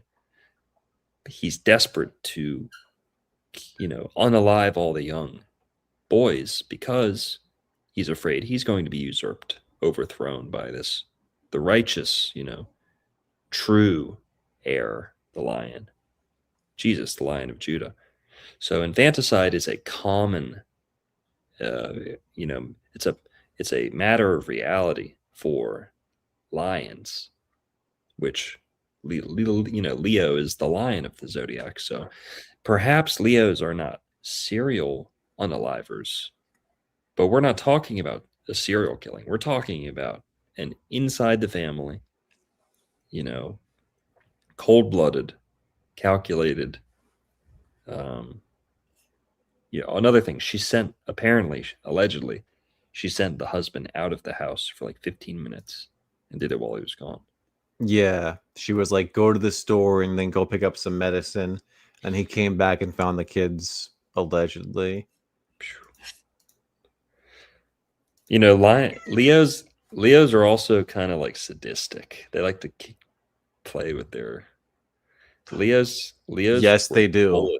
Leos were bullies in high school. Okay, Leos, the sign that's most likely to like slap you in the back of the neck and be like, "Oh, that's that prank that we're all doing, where we just cause each other immense pain for no reason." Like, or they'll do the hornet, like the rubber band, super fucking hard on your skin, and just like laugh it off. Be like, They're kind of like a cat, they knock over all your shit and just like smile at you. And yeah, Leos can be very sadistic, like a cat playing with their prey. Playing with the food 100%. Yeah, leave it alive, mess with it, and enjoy it, relish. Yeah. Yeah, I can attest to that 100%. So, Lindsay Clancy, we don't need to talk about her too much, but she is a Leo. And people are using that in her defense, ironically. Yeah, and like, I don't know if it was you or someone in chat pointed out, but yeah, all the pro birth or pro abortion people are defending her. Apparently. Crazy.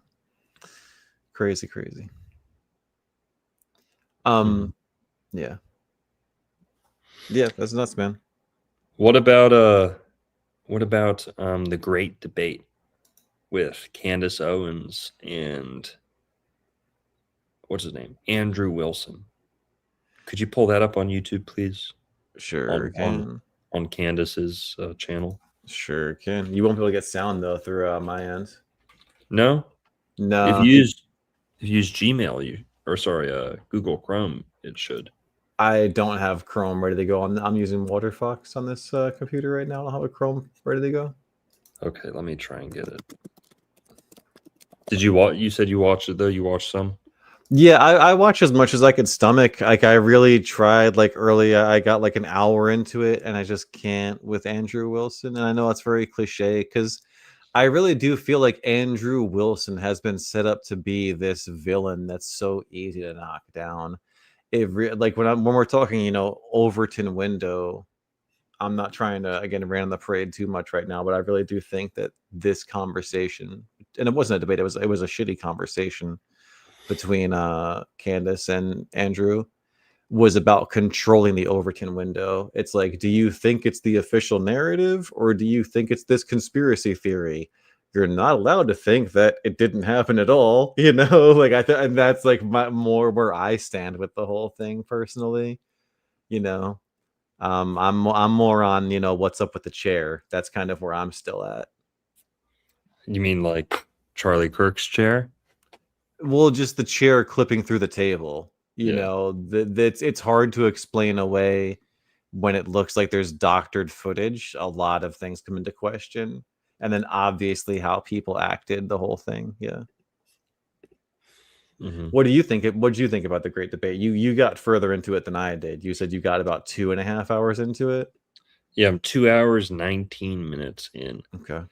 And I felt like let's catch the people up here for a sec though. So the great debate is basically a challenge that was put to Candace Owens by Andrew Wilson.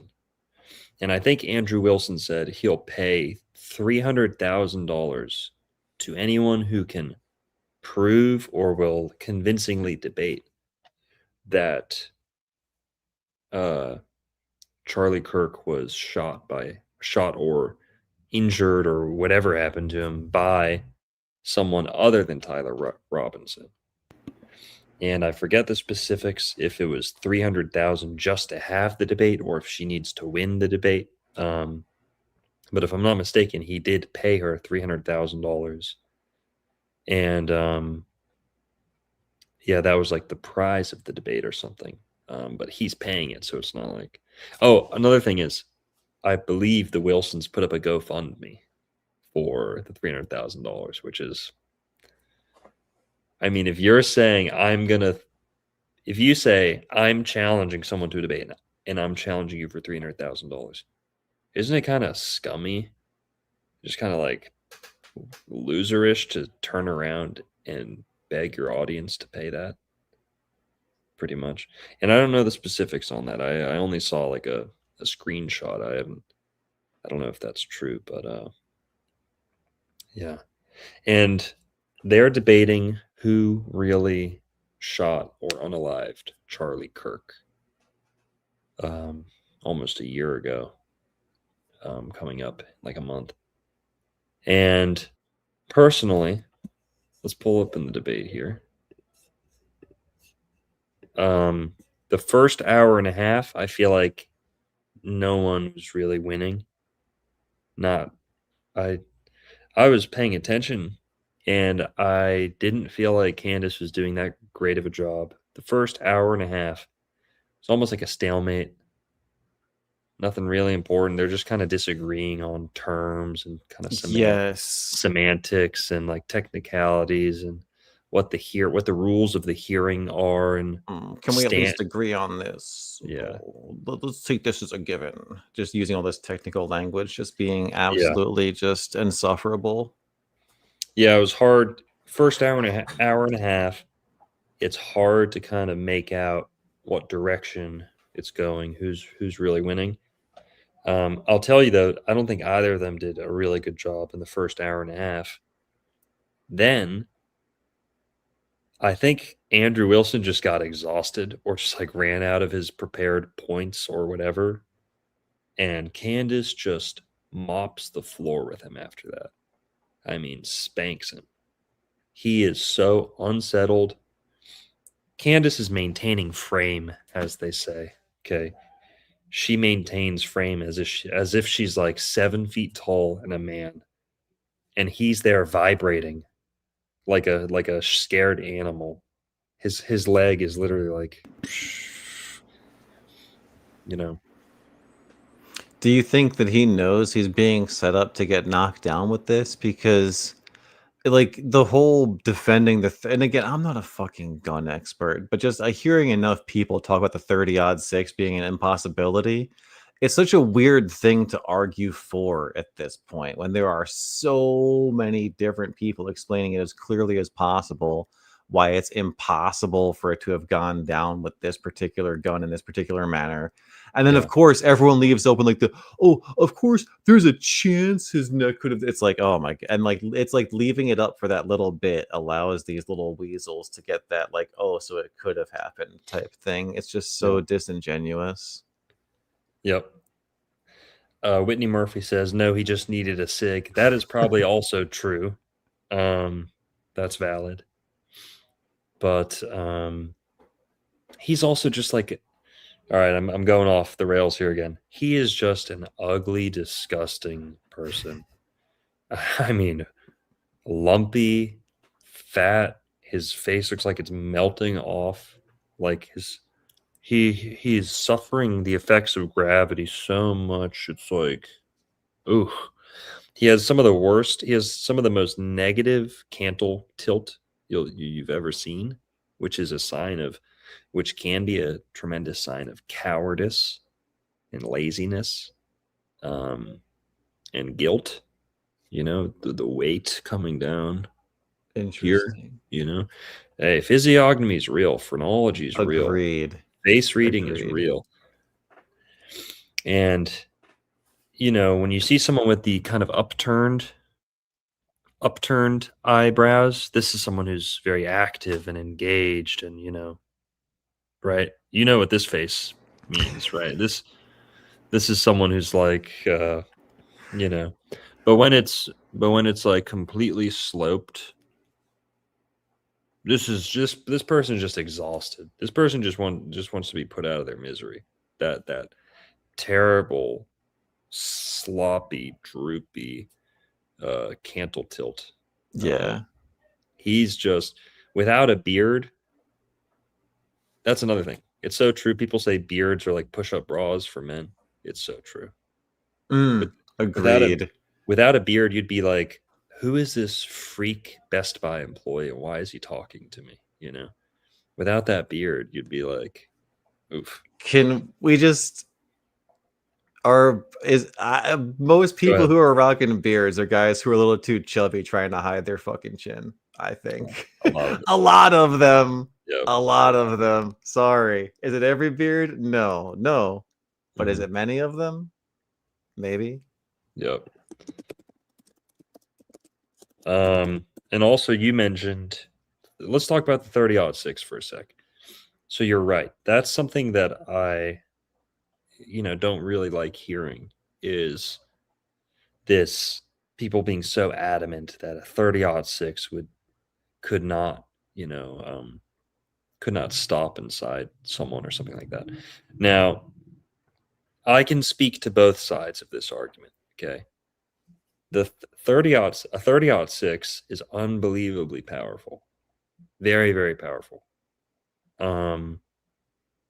With the exception of like rhino guns and shit, it's pretty much like the second most powerful shoulder fired rifle round. I mean, it's like 223, 308, 30-06, and then it's like 50 cal. Okay. And yeah, there's all these like rhino guns and shit, like 40 caliber, this and that, or whatever, 400.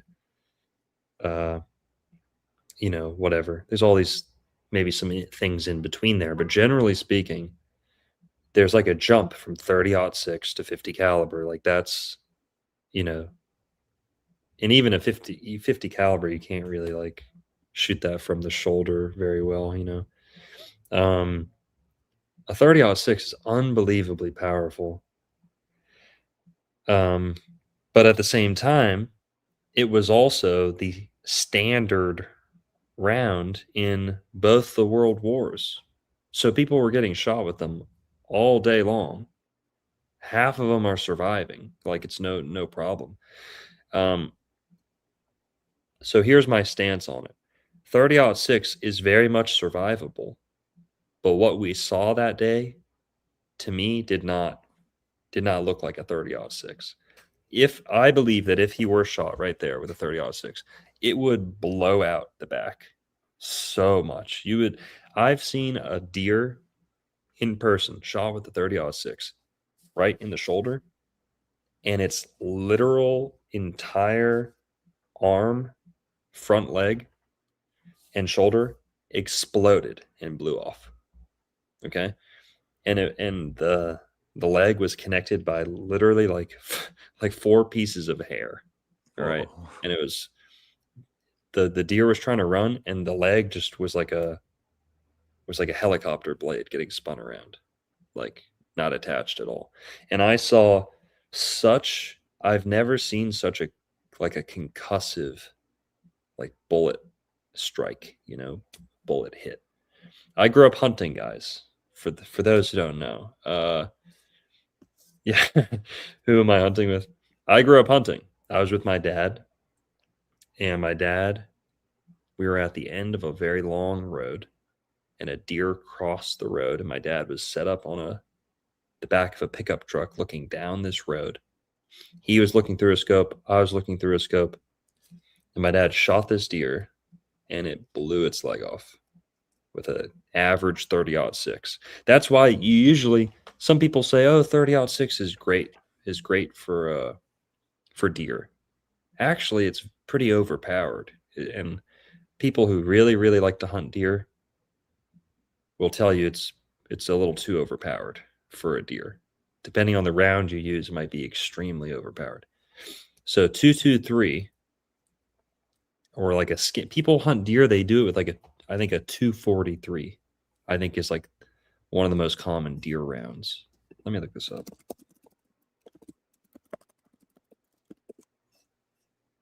All right. Well, people are saying, all right, according to AI, 30-06 and 308 are historically the most popular, closely followed by, and this is my point here, 270 Winchester and 243 Winchester, which are skinny much skinnier bullets, more like a 223, because you don't want that overpowering, force on a skinny little deer. If you hit it in the 30-06 to like the shoulder, can blow the leg clean off. So that's what happens when 30-06 hits something that's in its way. It's like very, very powerful. Now, and it's kind of the same thing if it only hit the soft tissue in the neck. I mean, that thing's going clean through. I don't care what type of bullet that is, soft tip, whatever. If it hits mostly fleshy part of the body, that thing's going clean through. Okay. But on the other side of that, yes, people were shot with 30-06s all the time in World War II and survived. I'm sure many of them were shot in the neck. It can happen. But I don't think what we saw was a 30-06. I think something nicked his neck almost, if he were hit. How about this? If a 30-06 stopped in his body, he would have been blown out of his chair. Like if it actually stopped him and transferred all its energy into his body, he would have been blown out of his chair. I think so.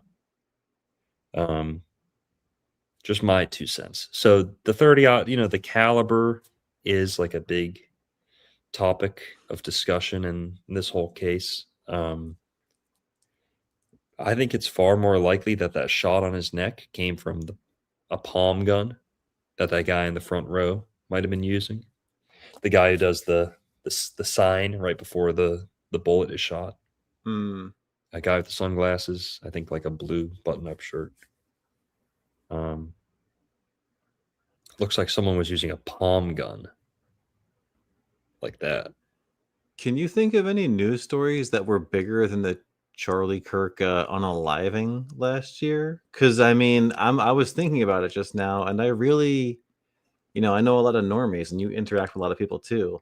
And I mean, normal people were heavily affected by this. It's I don't want to compare it to like 9/11, but like it's like it was meant to be seen. It was a thing that was meant to be seen. It feels like. Yeah, the mic might have exploded. Palm gun. Who knows? But actually, I heard people say that the chair was electrically charged, wired to shock him. Turn his heart off on the spot. I've heard the whole thing was a hologram. Hey, maybe. What was that movie called? Snake Eyes or something? Yeah. Well, yeah. So Bear Lawns 318 with the 999 tip says, "Can you speak more to the Mind Unveiled video on mind control and Candace?" I don't know. I don't keep up with Mind Unveiled too much. Yeah. Should I talk shit about Mind Unveiled? Should I go off on them, or? If you want to, yeah. Wouldn't be your first time, I don't think. I think I've gone pretty easy on Mind Unveiled, but Mind Unveiled used to kind of ride my dick a little bit. It was very much a supporter of mine, and then he started working with Juan or whatever, and I start beef with people or whatever, and apparently Mind Unveiled started telling people that I'm like not a disinfo agent, but I'm like there to like. He said something along the lines of, "Oh, he's there to cause division among like beep N-word." That's just me, bro. That's like no one's paying me to do that. All right. So I wasn't really didn't really like that. But what can we say about Mind Unveiled? And I used to talk to him quite a bit. I used to talk to Mind Unveiled on the phone and stuff a couple times before he turned on me. And he how about this? Okay. I think a lot of that channel is how about this? I know for a fact a lot of that channel is AI. Like they know how to use AI. Okay. There are some software whizzes and they love AI. They can't get enough of it. They use it for everything. They use AI to help write their videos. They help AI to produce their videos. Mind Unveiled, and that's kind of like their content. It's like all cyberpunk and shit like that, and it's not really for me. Not to be too mean. The guy has an incredibly effeminate voice. It's like estrogenizing, basically. You can feel your testosterone dwindling, when. And also, him and Juan did a whole show together. Juan did like all the work and got like barely any credit. And Mind Unveiled almost like didn't even credit him, and they almost put out a book together, I think, or something like that. But I think Mind Unveiled said something along the lines of, "Yeah, once we put this out, like you and I are done. Like we're not going to work together again," or something like that. So who knows? Some of this might just be hearsay, and he's definitely not a bad guy, but I don't really enjoy their content at all. It's very juvenile and like steampunk, kind of very weak too. And let's face it, it's like so much horse shit. Like, okay, the fucking Cabbage Patch Kids. Are we really doing this? We're really talking about Cabbage Patch Kids? Like, oh yeah, white man, you're nothing. You're just an ant. You're just an ant crawling out of an anthill that was reshaped 100 times. You don't even know where you live, white man. You came to America and you didn't do anything. Your grandparents weren't jack shit. All those beautiful cathedrals, you didn't have anything to do with them. Your people had nothing to do with those. What else? He's vegan or vegetarian, which is pretty cool. But again, do we really need more effeminate, high-pitched voices promoting vegetarianism? That's kind of what we're trying to move away from, Mind Unveiled. What else can we say about him? They make very long videos. Shem has some funny Mind Unveiled videos. Actually, wait, hang on.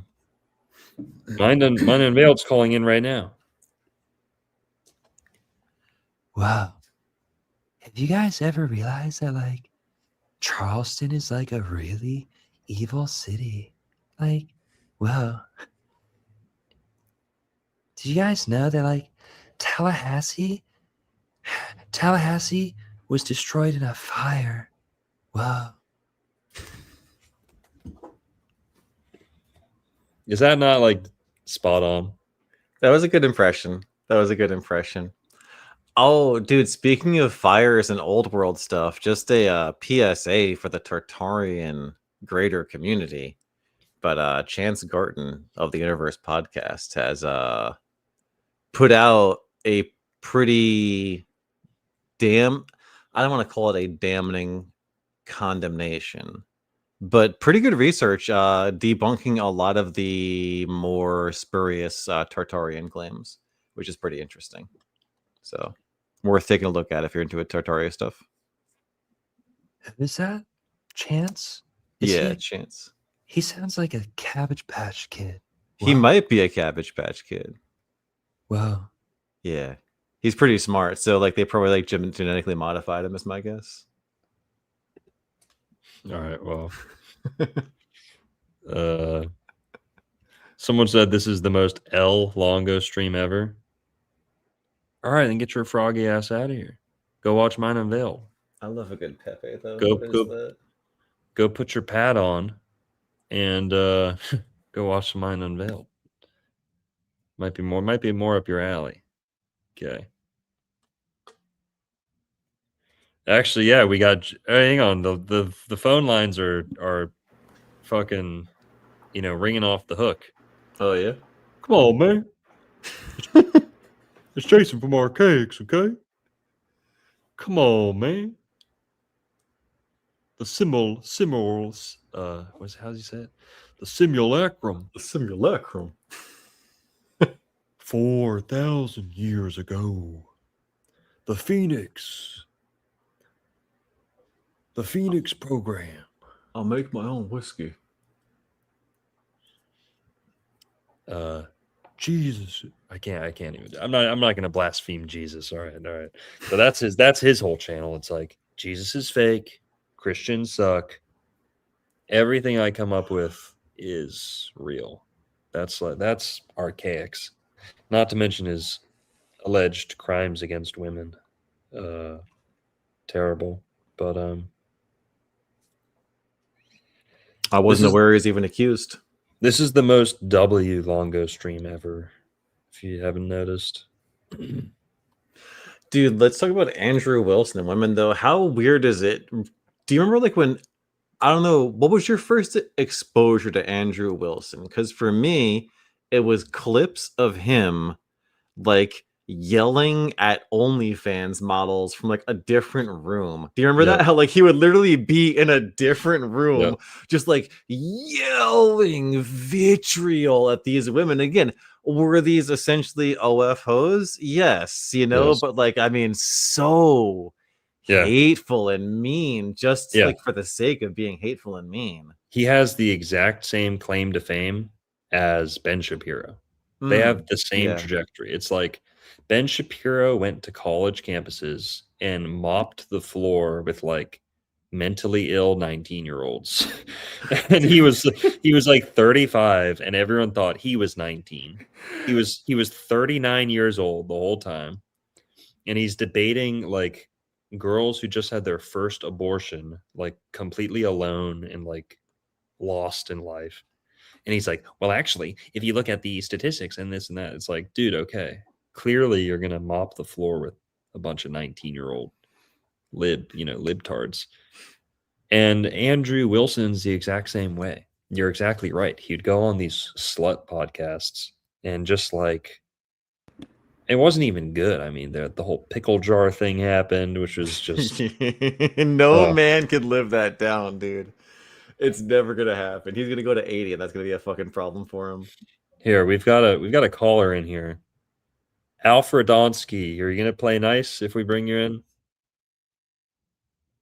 All right, Alfredonsky, you are live. What's good? Can you hear me? Yeah, yes, sir. Where are you calling from? Puerto Rico. I don't know. That sounds like some Florida frogs. I just got told I'm a Jew, bro. What? Yeah, my grandma apparently was a J. I guess that makes me a J. All right, sorry. All right, guys, we kicked him out. Sorry, we're all Fudge. no, just kidding, just kidding. So are you actually in Puerto Rico? Yeah, man, born and raised. What's your opinion? Give it to me straight, bro. Give it to me straight on the Puerto Ricans. I joke around about Puerto Ricans, but I really don't feel negatively about them at all. I like Puerto Ricans. I like Juan. It could be a cool combo. Yeah. Oh, there you go. Juan's Puerto Rican. Is he actually though? Yeah, he was born there, to my knowledge. Okay. There's a lot of New Yorkers type, or that never really. New Yorkers. That's funny. Yeah. But why do they like New York so much? How did that pipeline come to be? Well, I don't really consider those Puerto Rican, bro. They're kind of lost souls. They don't really fit into New York. They don't really fit into Puerto Rico. They come down here, bro, and they're kind of kooks. Mm-hmm. They're pretty lost souls, if you ask me. But there's cool Puerto Ricans. There's a lot of gay ones too. A lot of the ones that follow the whole Bad Bunny crap and all that. Yeah. And that's a lot of them. That's a lot of them. But the cool ones are cool. I'll say that. Good. But yeah, man, that whole topic about the I mean, I'll go down deep rabbit holes, but I saw a photo of that Tyler Robinson kid. He got a computer, I think, way too young. And you give a kid a computer unsupervised, bro. He went down those forums. He was banging a transvestite, dude. I mean, how crazy is that? I don't know. I think it's totally plausible. Kid grabbed a gun, shot the dude, missed. He was probably aiming for the face. I don't know a lot about the 30 this or that, and I'll entertain conspiracies, but I just saw that photo. It was literally a photo in the family Facebook. The mom posted it like, "Here's on a laptop. Go in the room by yourself." And again, a couple years later, ends up banging transvestites. Like, I don't know. I think it's just crazy, dude. It is crazy. It's going to make an amazing, regardless of whether it's true or not. I hope they come out with like a Quentin Tarantino style movie about this, where it's like the gay guy and the trans boyfriend, and they're like preparing this shooting. Even if it's totally made up, that would make for a great Tarantino. Oh, that being said, I think you mentioned the Snake Eyes movie. That did open the door for me to be like, whoa, there could be some crazy conspiracies here. Like, that more than anything made me be like, okay, there could be some crazies, because it was way too accurate, and the whole predictive programming stuff too, like, that stuff is real. So I'll entertain it through that, if anything. But I don't know a lot about the guns and the bullets and all that. But yeah, you were arguing in the chat a little bit with some people. Is that true? Just kind of joking more than anything. What about? There's this guy saying that Owen Benjamin is a J, and from what I know, all he has is that his grandma was a J. So then I was like, oh, well, if your grandma's a J, then, does that automatically make you a J? And all I know about Owen Benjamin, he kept it real during the Corona times, like legit real from the get-go. Never gave in, and we went through some crazy times, and he kind of helped me stuck through it, keep my head sane. I had my first kid during that. Went through the whole hospital thing. My wife got fired because we didn't want to take the vax. We learned a lot. By our third kid, we had a home birth. I caught the baby myself. It's pretty awesome. No Cabbage Patch, no storks. I don't know, what does that mean? Well, there's this guy we were talking about, Mind Unveiled, popularized this theory that white babies came from incubators, not actual humans. Like they were, like yeah.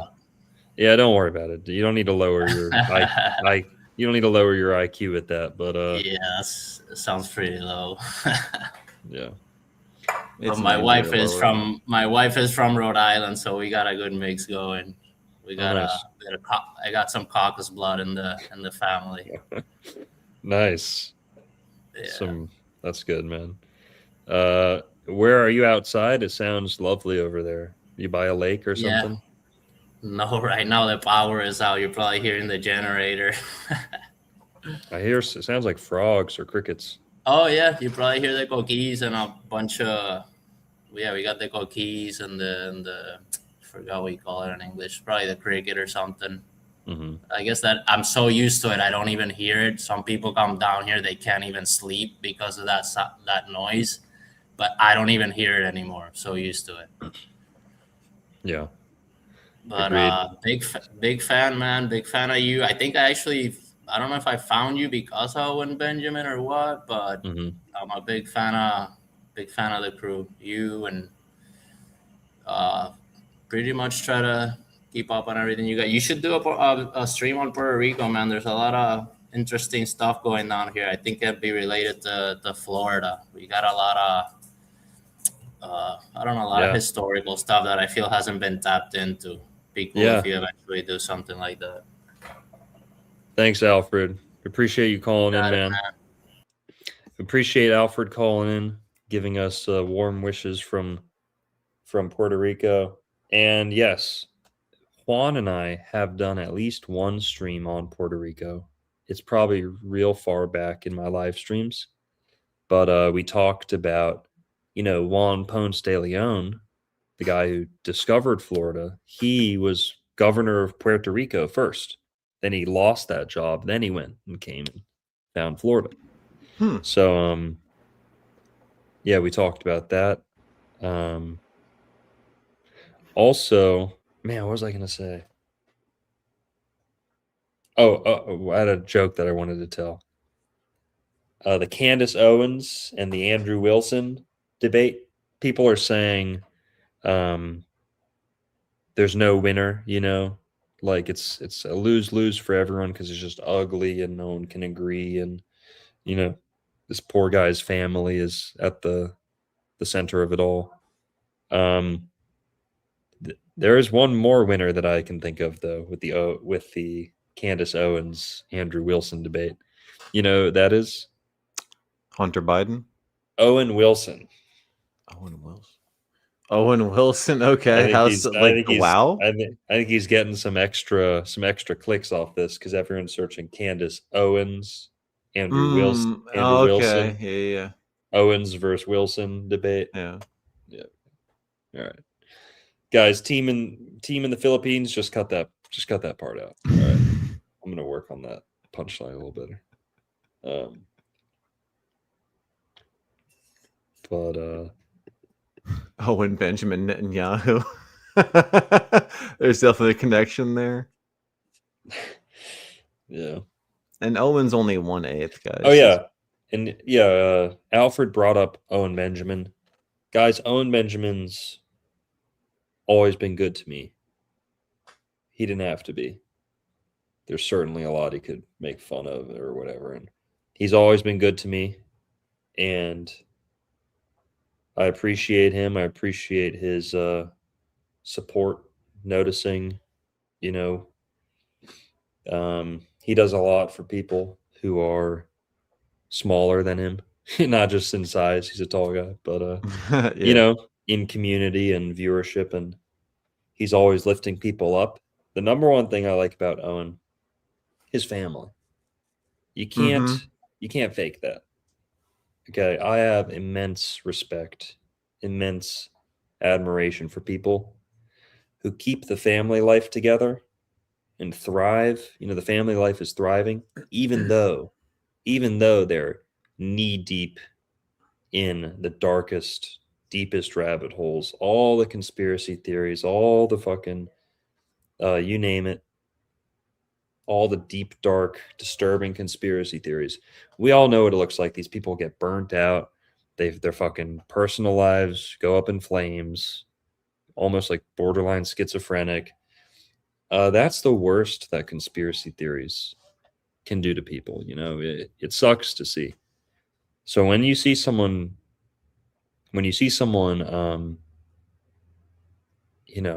kind of making this like their whole career and still coming out on top and focusing on, what's most worth focusing on, I applaud that.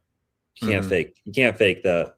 And every other personality defect or mistakes or whatever, to me, all get overridden by that, So I love Owen Benjamin. I respect him a ton, and I hope I could have a family like that, It's such a good role model, man. Like, he's genuinely, like, no homo, like a positive male role model. I've spoken to a lot of people just doing readings, people who are fans of your show and then Owen's show over the last couple months. I'm sure you have too. Oh yeah. And, the amount of people who he's inspired to have families and just like genuinely just become better men, if nothing else, is fucking cool, man. And like the conspiracy stuff on top of that is whatever. But like, the foundation of the stream really is like, you can, escape the system in a healthy way, not go crazy, and like pursue the good, the true, and the beautiful, which is like literally what it's fucking all about. Yeah. So, guys, and yeah, you know, at least 1,000 of my subscribers are from Owen, maybe even 10,000. Maybe, you know, lots of bears in my community. Huge amount of crossover there. The Dancing Elephant is somewhat of an unofficial Florida bear hub. They've done 2 bear meetups here at the store, and Nice. you know, I think 10 people came one time, and then over 20 people came another time. So we love the bears. Here, let's people said. Owen led me to Longo. Yeah. Owen's like 6'5". I heard he's like 6'8". Okay. Now, you know, people I think he's fucking around. People can get older, you know, and maybe lose an inch or two, but hang on, what? Christina Ricci? Who's that? He was dating Christina Ricci. You don't know who Christina Ricci is, bro? She was in Casper. No. Who's that? What's Casper? Christina. Oh, she was also in Sleepy Hollow, bro. The Ghost? That was probably Pete Christina Ricci. Christina. I mean, you wouldn't know her, like, because you were just too young for Christina. You grew up after Christina Ricci. It was like, shut your Gen. What are you, Gen X or what? What's your? I'm a millennial, bro. Millennial, right? You're a Zoomer. I'm millennial. You know. Mm-hmm. What's Gen X is right now, right? No, Gen Alpha. Z. Gen Z is like 30 to like. So is Gen X between 16? Is Gen X between Boomer and Millennial? Yes, X okay, you're, is like you're Gen X. No, we're going with Gen X. I'm fucking Gen X, bro. My parents are Gen X. I'm millennial. There's no debate about that. Yeah, guys. Merlin's totally Gen X. Sorry. Not even fucking close, man. I'm not even I'm nowhere near Gen X. Some people say technically I'm a millennial. You're not a millennial. You're a Zoomer, bro. I know, right? But 96 is like the last year of Gen Z, I think. And then like first year of Gen Z. Yeah. I was born 88, so dead center millennial. Mm-hmm. Yeah, I'm just teasing.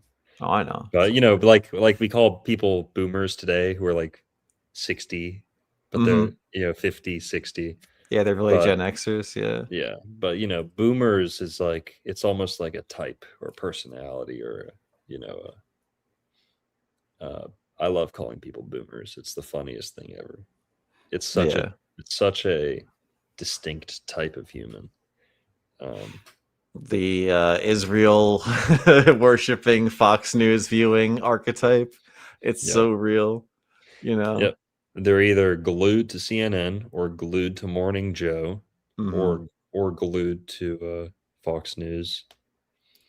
Yeah, boomers are crazy. It's insane how like they were all you guys know me.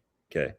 I hate using the word narcissistic because it's so overused. Everyone's a master diagnostic, you know, like everyone's a master psychologist when it comes to labeling people narcissists. And of course, every woman in the world, every girl who's ever had an ex-boyfriend, they're a narcissist. Yep, emotionally abusive narcissist. Just men. If only we could have known. You know, what are the odds? It's like girls. Have you ever seen these types of TikToks where it's like, ladies, you're not dealing with narcissists, you're healing them. The reason you attract so many narcissists is because you have the divine feminine that they seek and need for. It's like, oh my god, can women just shut the fuck up?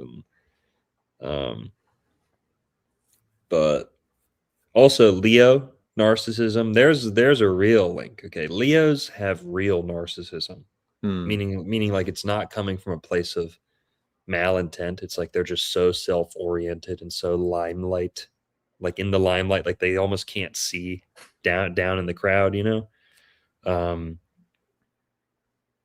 But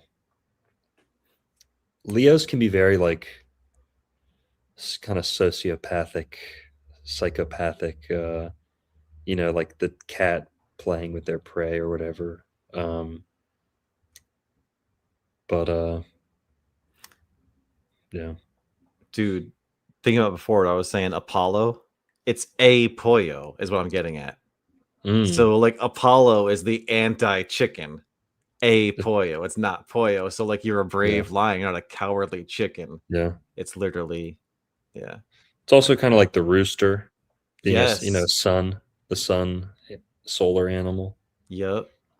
Raw rooster. Yeah, the rooster ruled by Aries, the beginning of the day. Exactly. It's the cock that heralds the sun, the coming of the sun. Mm-hmm. And the cock crows. Yeah, what else were we talking about?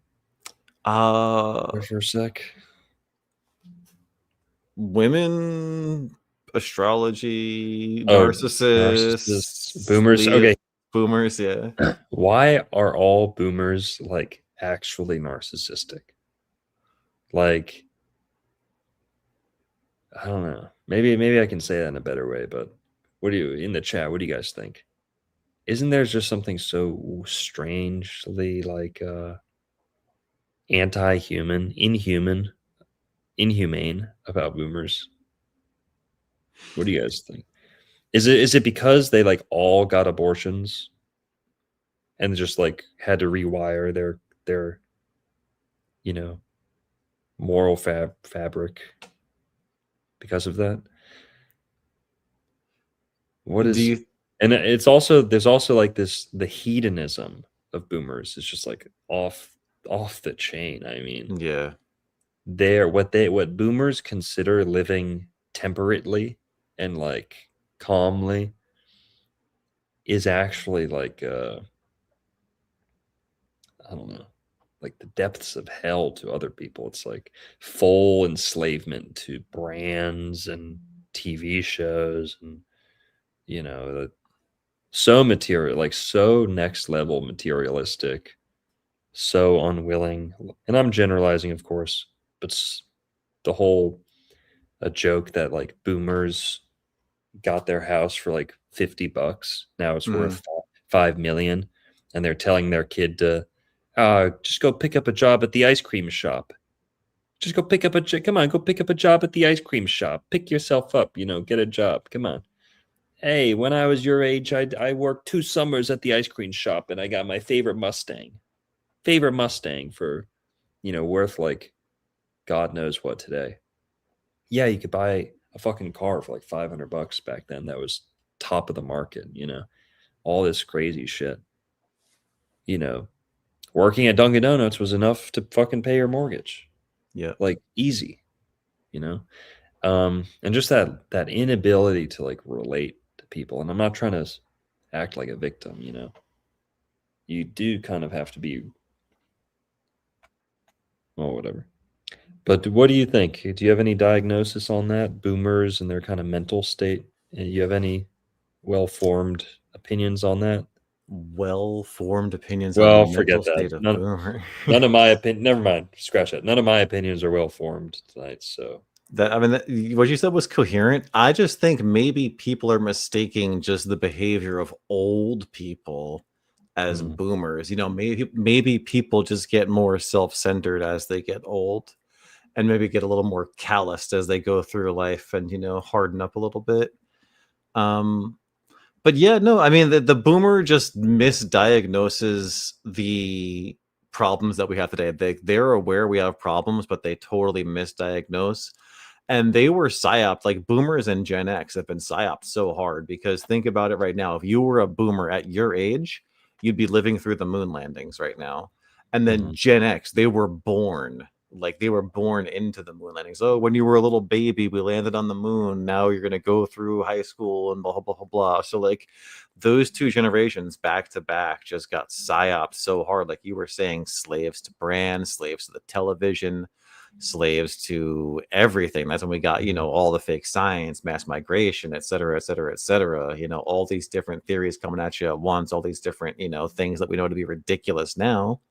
But, with 60 years of retrospective and the internet on our side, whereas back in the day, the boomers just had the fucking television.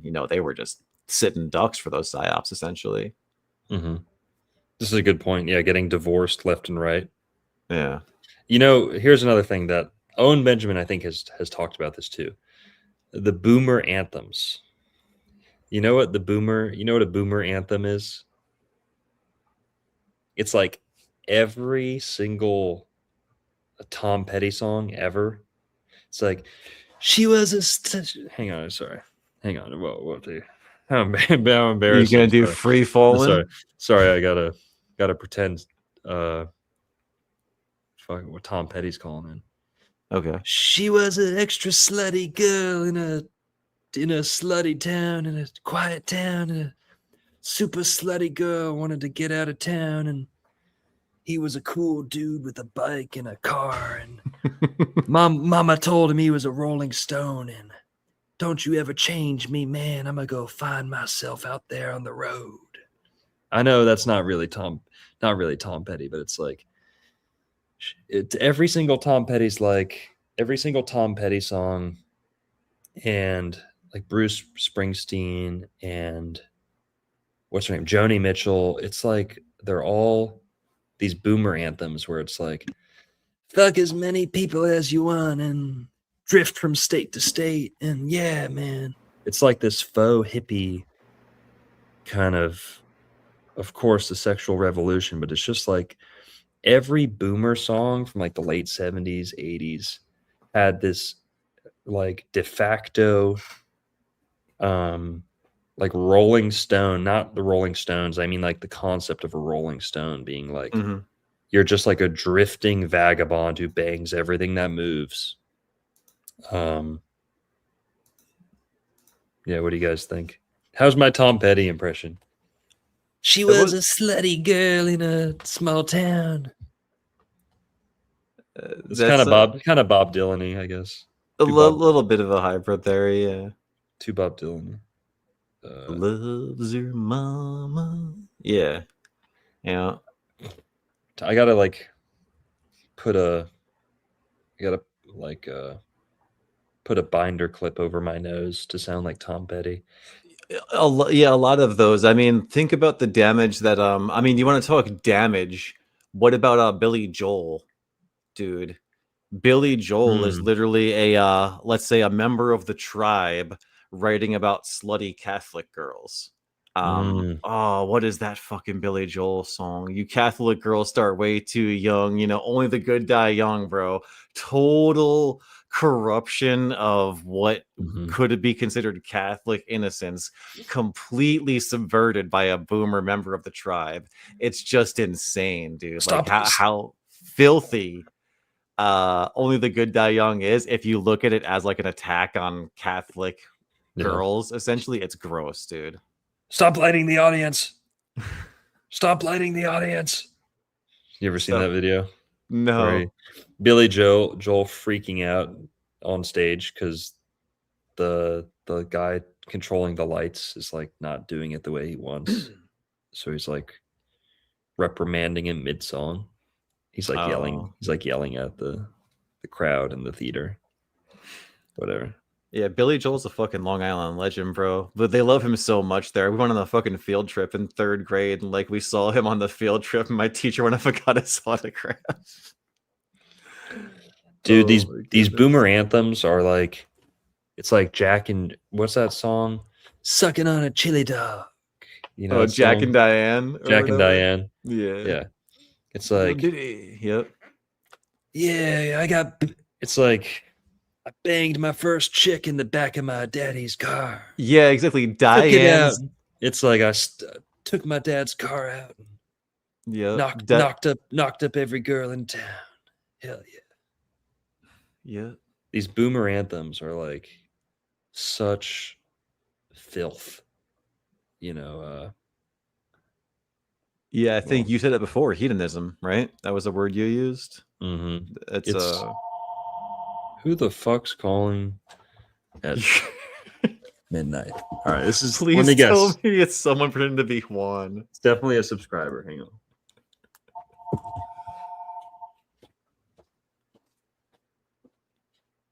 We've been going for 2.5 hours. It's not John Sup, unless he is misleading us right now in the chat.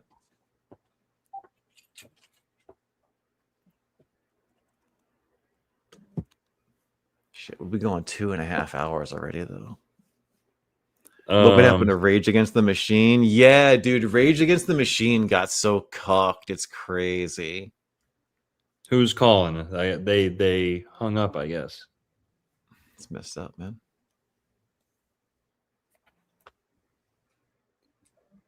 Hell yeah. I can do a pretty mean Bob Dylan. Bob Dylan's the same shit. It's like Bob Dylan is the most talentless, worthless piece of shit in the whole fucking world, all right? Not to mention he sold his soul to the devil. Talk about another tribesman. Okay, you think Billy Joel's bad? Bob Dylan's 10 times worse. And he himself, I think, pretends to be Catholic.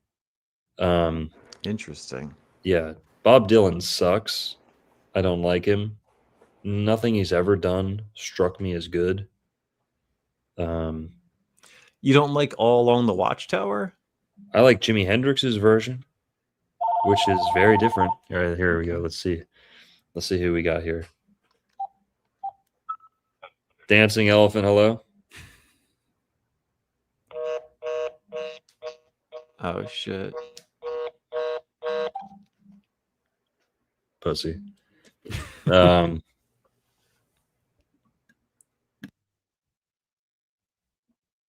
We'll see if they call again.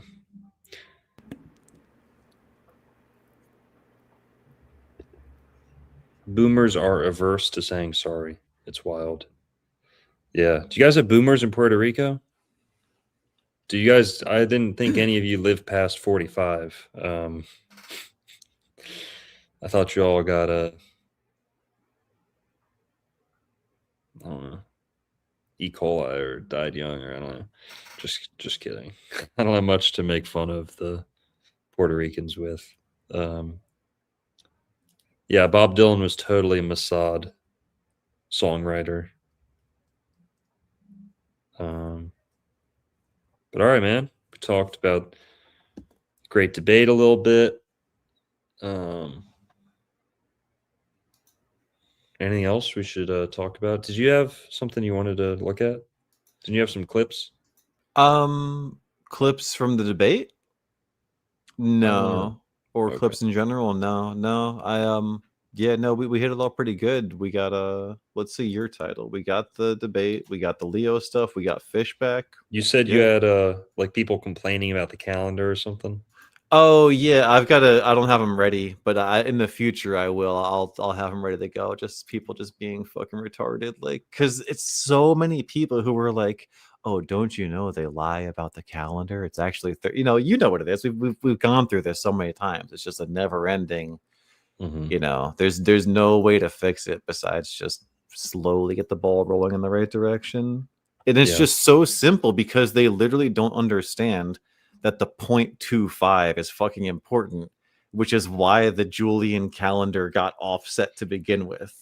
They literally weren't calculating the 0.25, and that's why it got 10 days off over the course of centuries. And they're doing the fucking same exact thing with the lunar calendar. And it's like the brain dead retardation is fucking insane to witness, like firsthand. Just like people who have no idea what they're talking about, talking with so much confidence is fucking insane. But and then they'll tie in like the 13 moons to the 13th sign of the zodiac as if they have anything to do with each other. Like total psyop. 12 is divine. Music uses 12. The colors operate off of 12. Go try and make 13 notes in music. Tell me how good that sounds. Tell me what harmony you find there. None, you know. Throw my screen up for 2 seconds if you don't mind. Totally. This is sick, guys. I took this picture just before stream started. This was like 8 o'clock, so the sun was just setting. And we got the moon, obviously. We also have Venus. And what's cool about, sorry, there it is. I kind of went over Venus right there, moon right there. And guys, you can't see it because you obviously don't get how big the whole sky is from my perspective in this picture. But those two things, the moon and Venus right there, they're both in Libra and they're about 3 degrees apart. So like just kind of doing this shit where you go out and look at the sky And like now, like if you just do that kind of thing over and over, you can start visualizing, okay, that's the distance of like, oh, this is probably so many degrees in the sign or whatever and whatever. But that's like real practical astrological knowledge, is like being able to eyeball where a sign or a house is from your perspective. You know, if you always go outside and look at the stars from your backyard, then you'll over time be like, oh, that's my ninth house during the winter, and my ninth house is over there and a little bit smaller during the summer or whatever. And it's just, I don't know, like going outside you and actually seeing it for yourself is something that you can't fake, and you have to, you know, kind of see to make these things click as a holistic and a entire science. And yes, the moon is indeed flat, so I only see one side of it.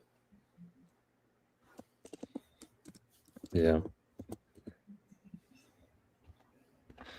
All right, man. That was a lot to talk about. I wasn't sure if you know, how long we could make a show out of that, but looks like we had plenty to say. Oh, yeah, all your boys back. Dancing Elephant, hello. I don't know who that is. It's Dr. Longo. What's up? It's Waterloo. Waterloo. How's it going? Hang on. Paul. Was that your name? No, just shout out to you and you know, Merlin and you know, that other gay Puerto Rican you have on every once in a while. What was your real name again? Waterloo Bear. Saul? Saul. I don't know. I think it started with a P. Wasn't that your real name? Longo. I'm having a fun week. That's good, man. Congrats, dude. Leo. You too, man. Blessings. Hope everything goes good with the sun. Shell, yeah. All right. I don't think he was the one who called the last time, though. It was a different number. All right, y'all. Thanks to the people who called in. I know that there were some people who called in that we didn't get to. But appreciate you guys. And see you Tuesday. New Jewish Pirates installment coming. I made a playlist for that too, so you can watch them all in the Jewish Pirates playlist. And yeah, Thursday I'll see you with Juan. Saturday probably be back here with Merlin. Merlin, what are you up to? What's next for you?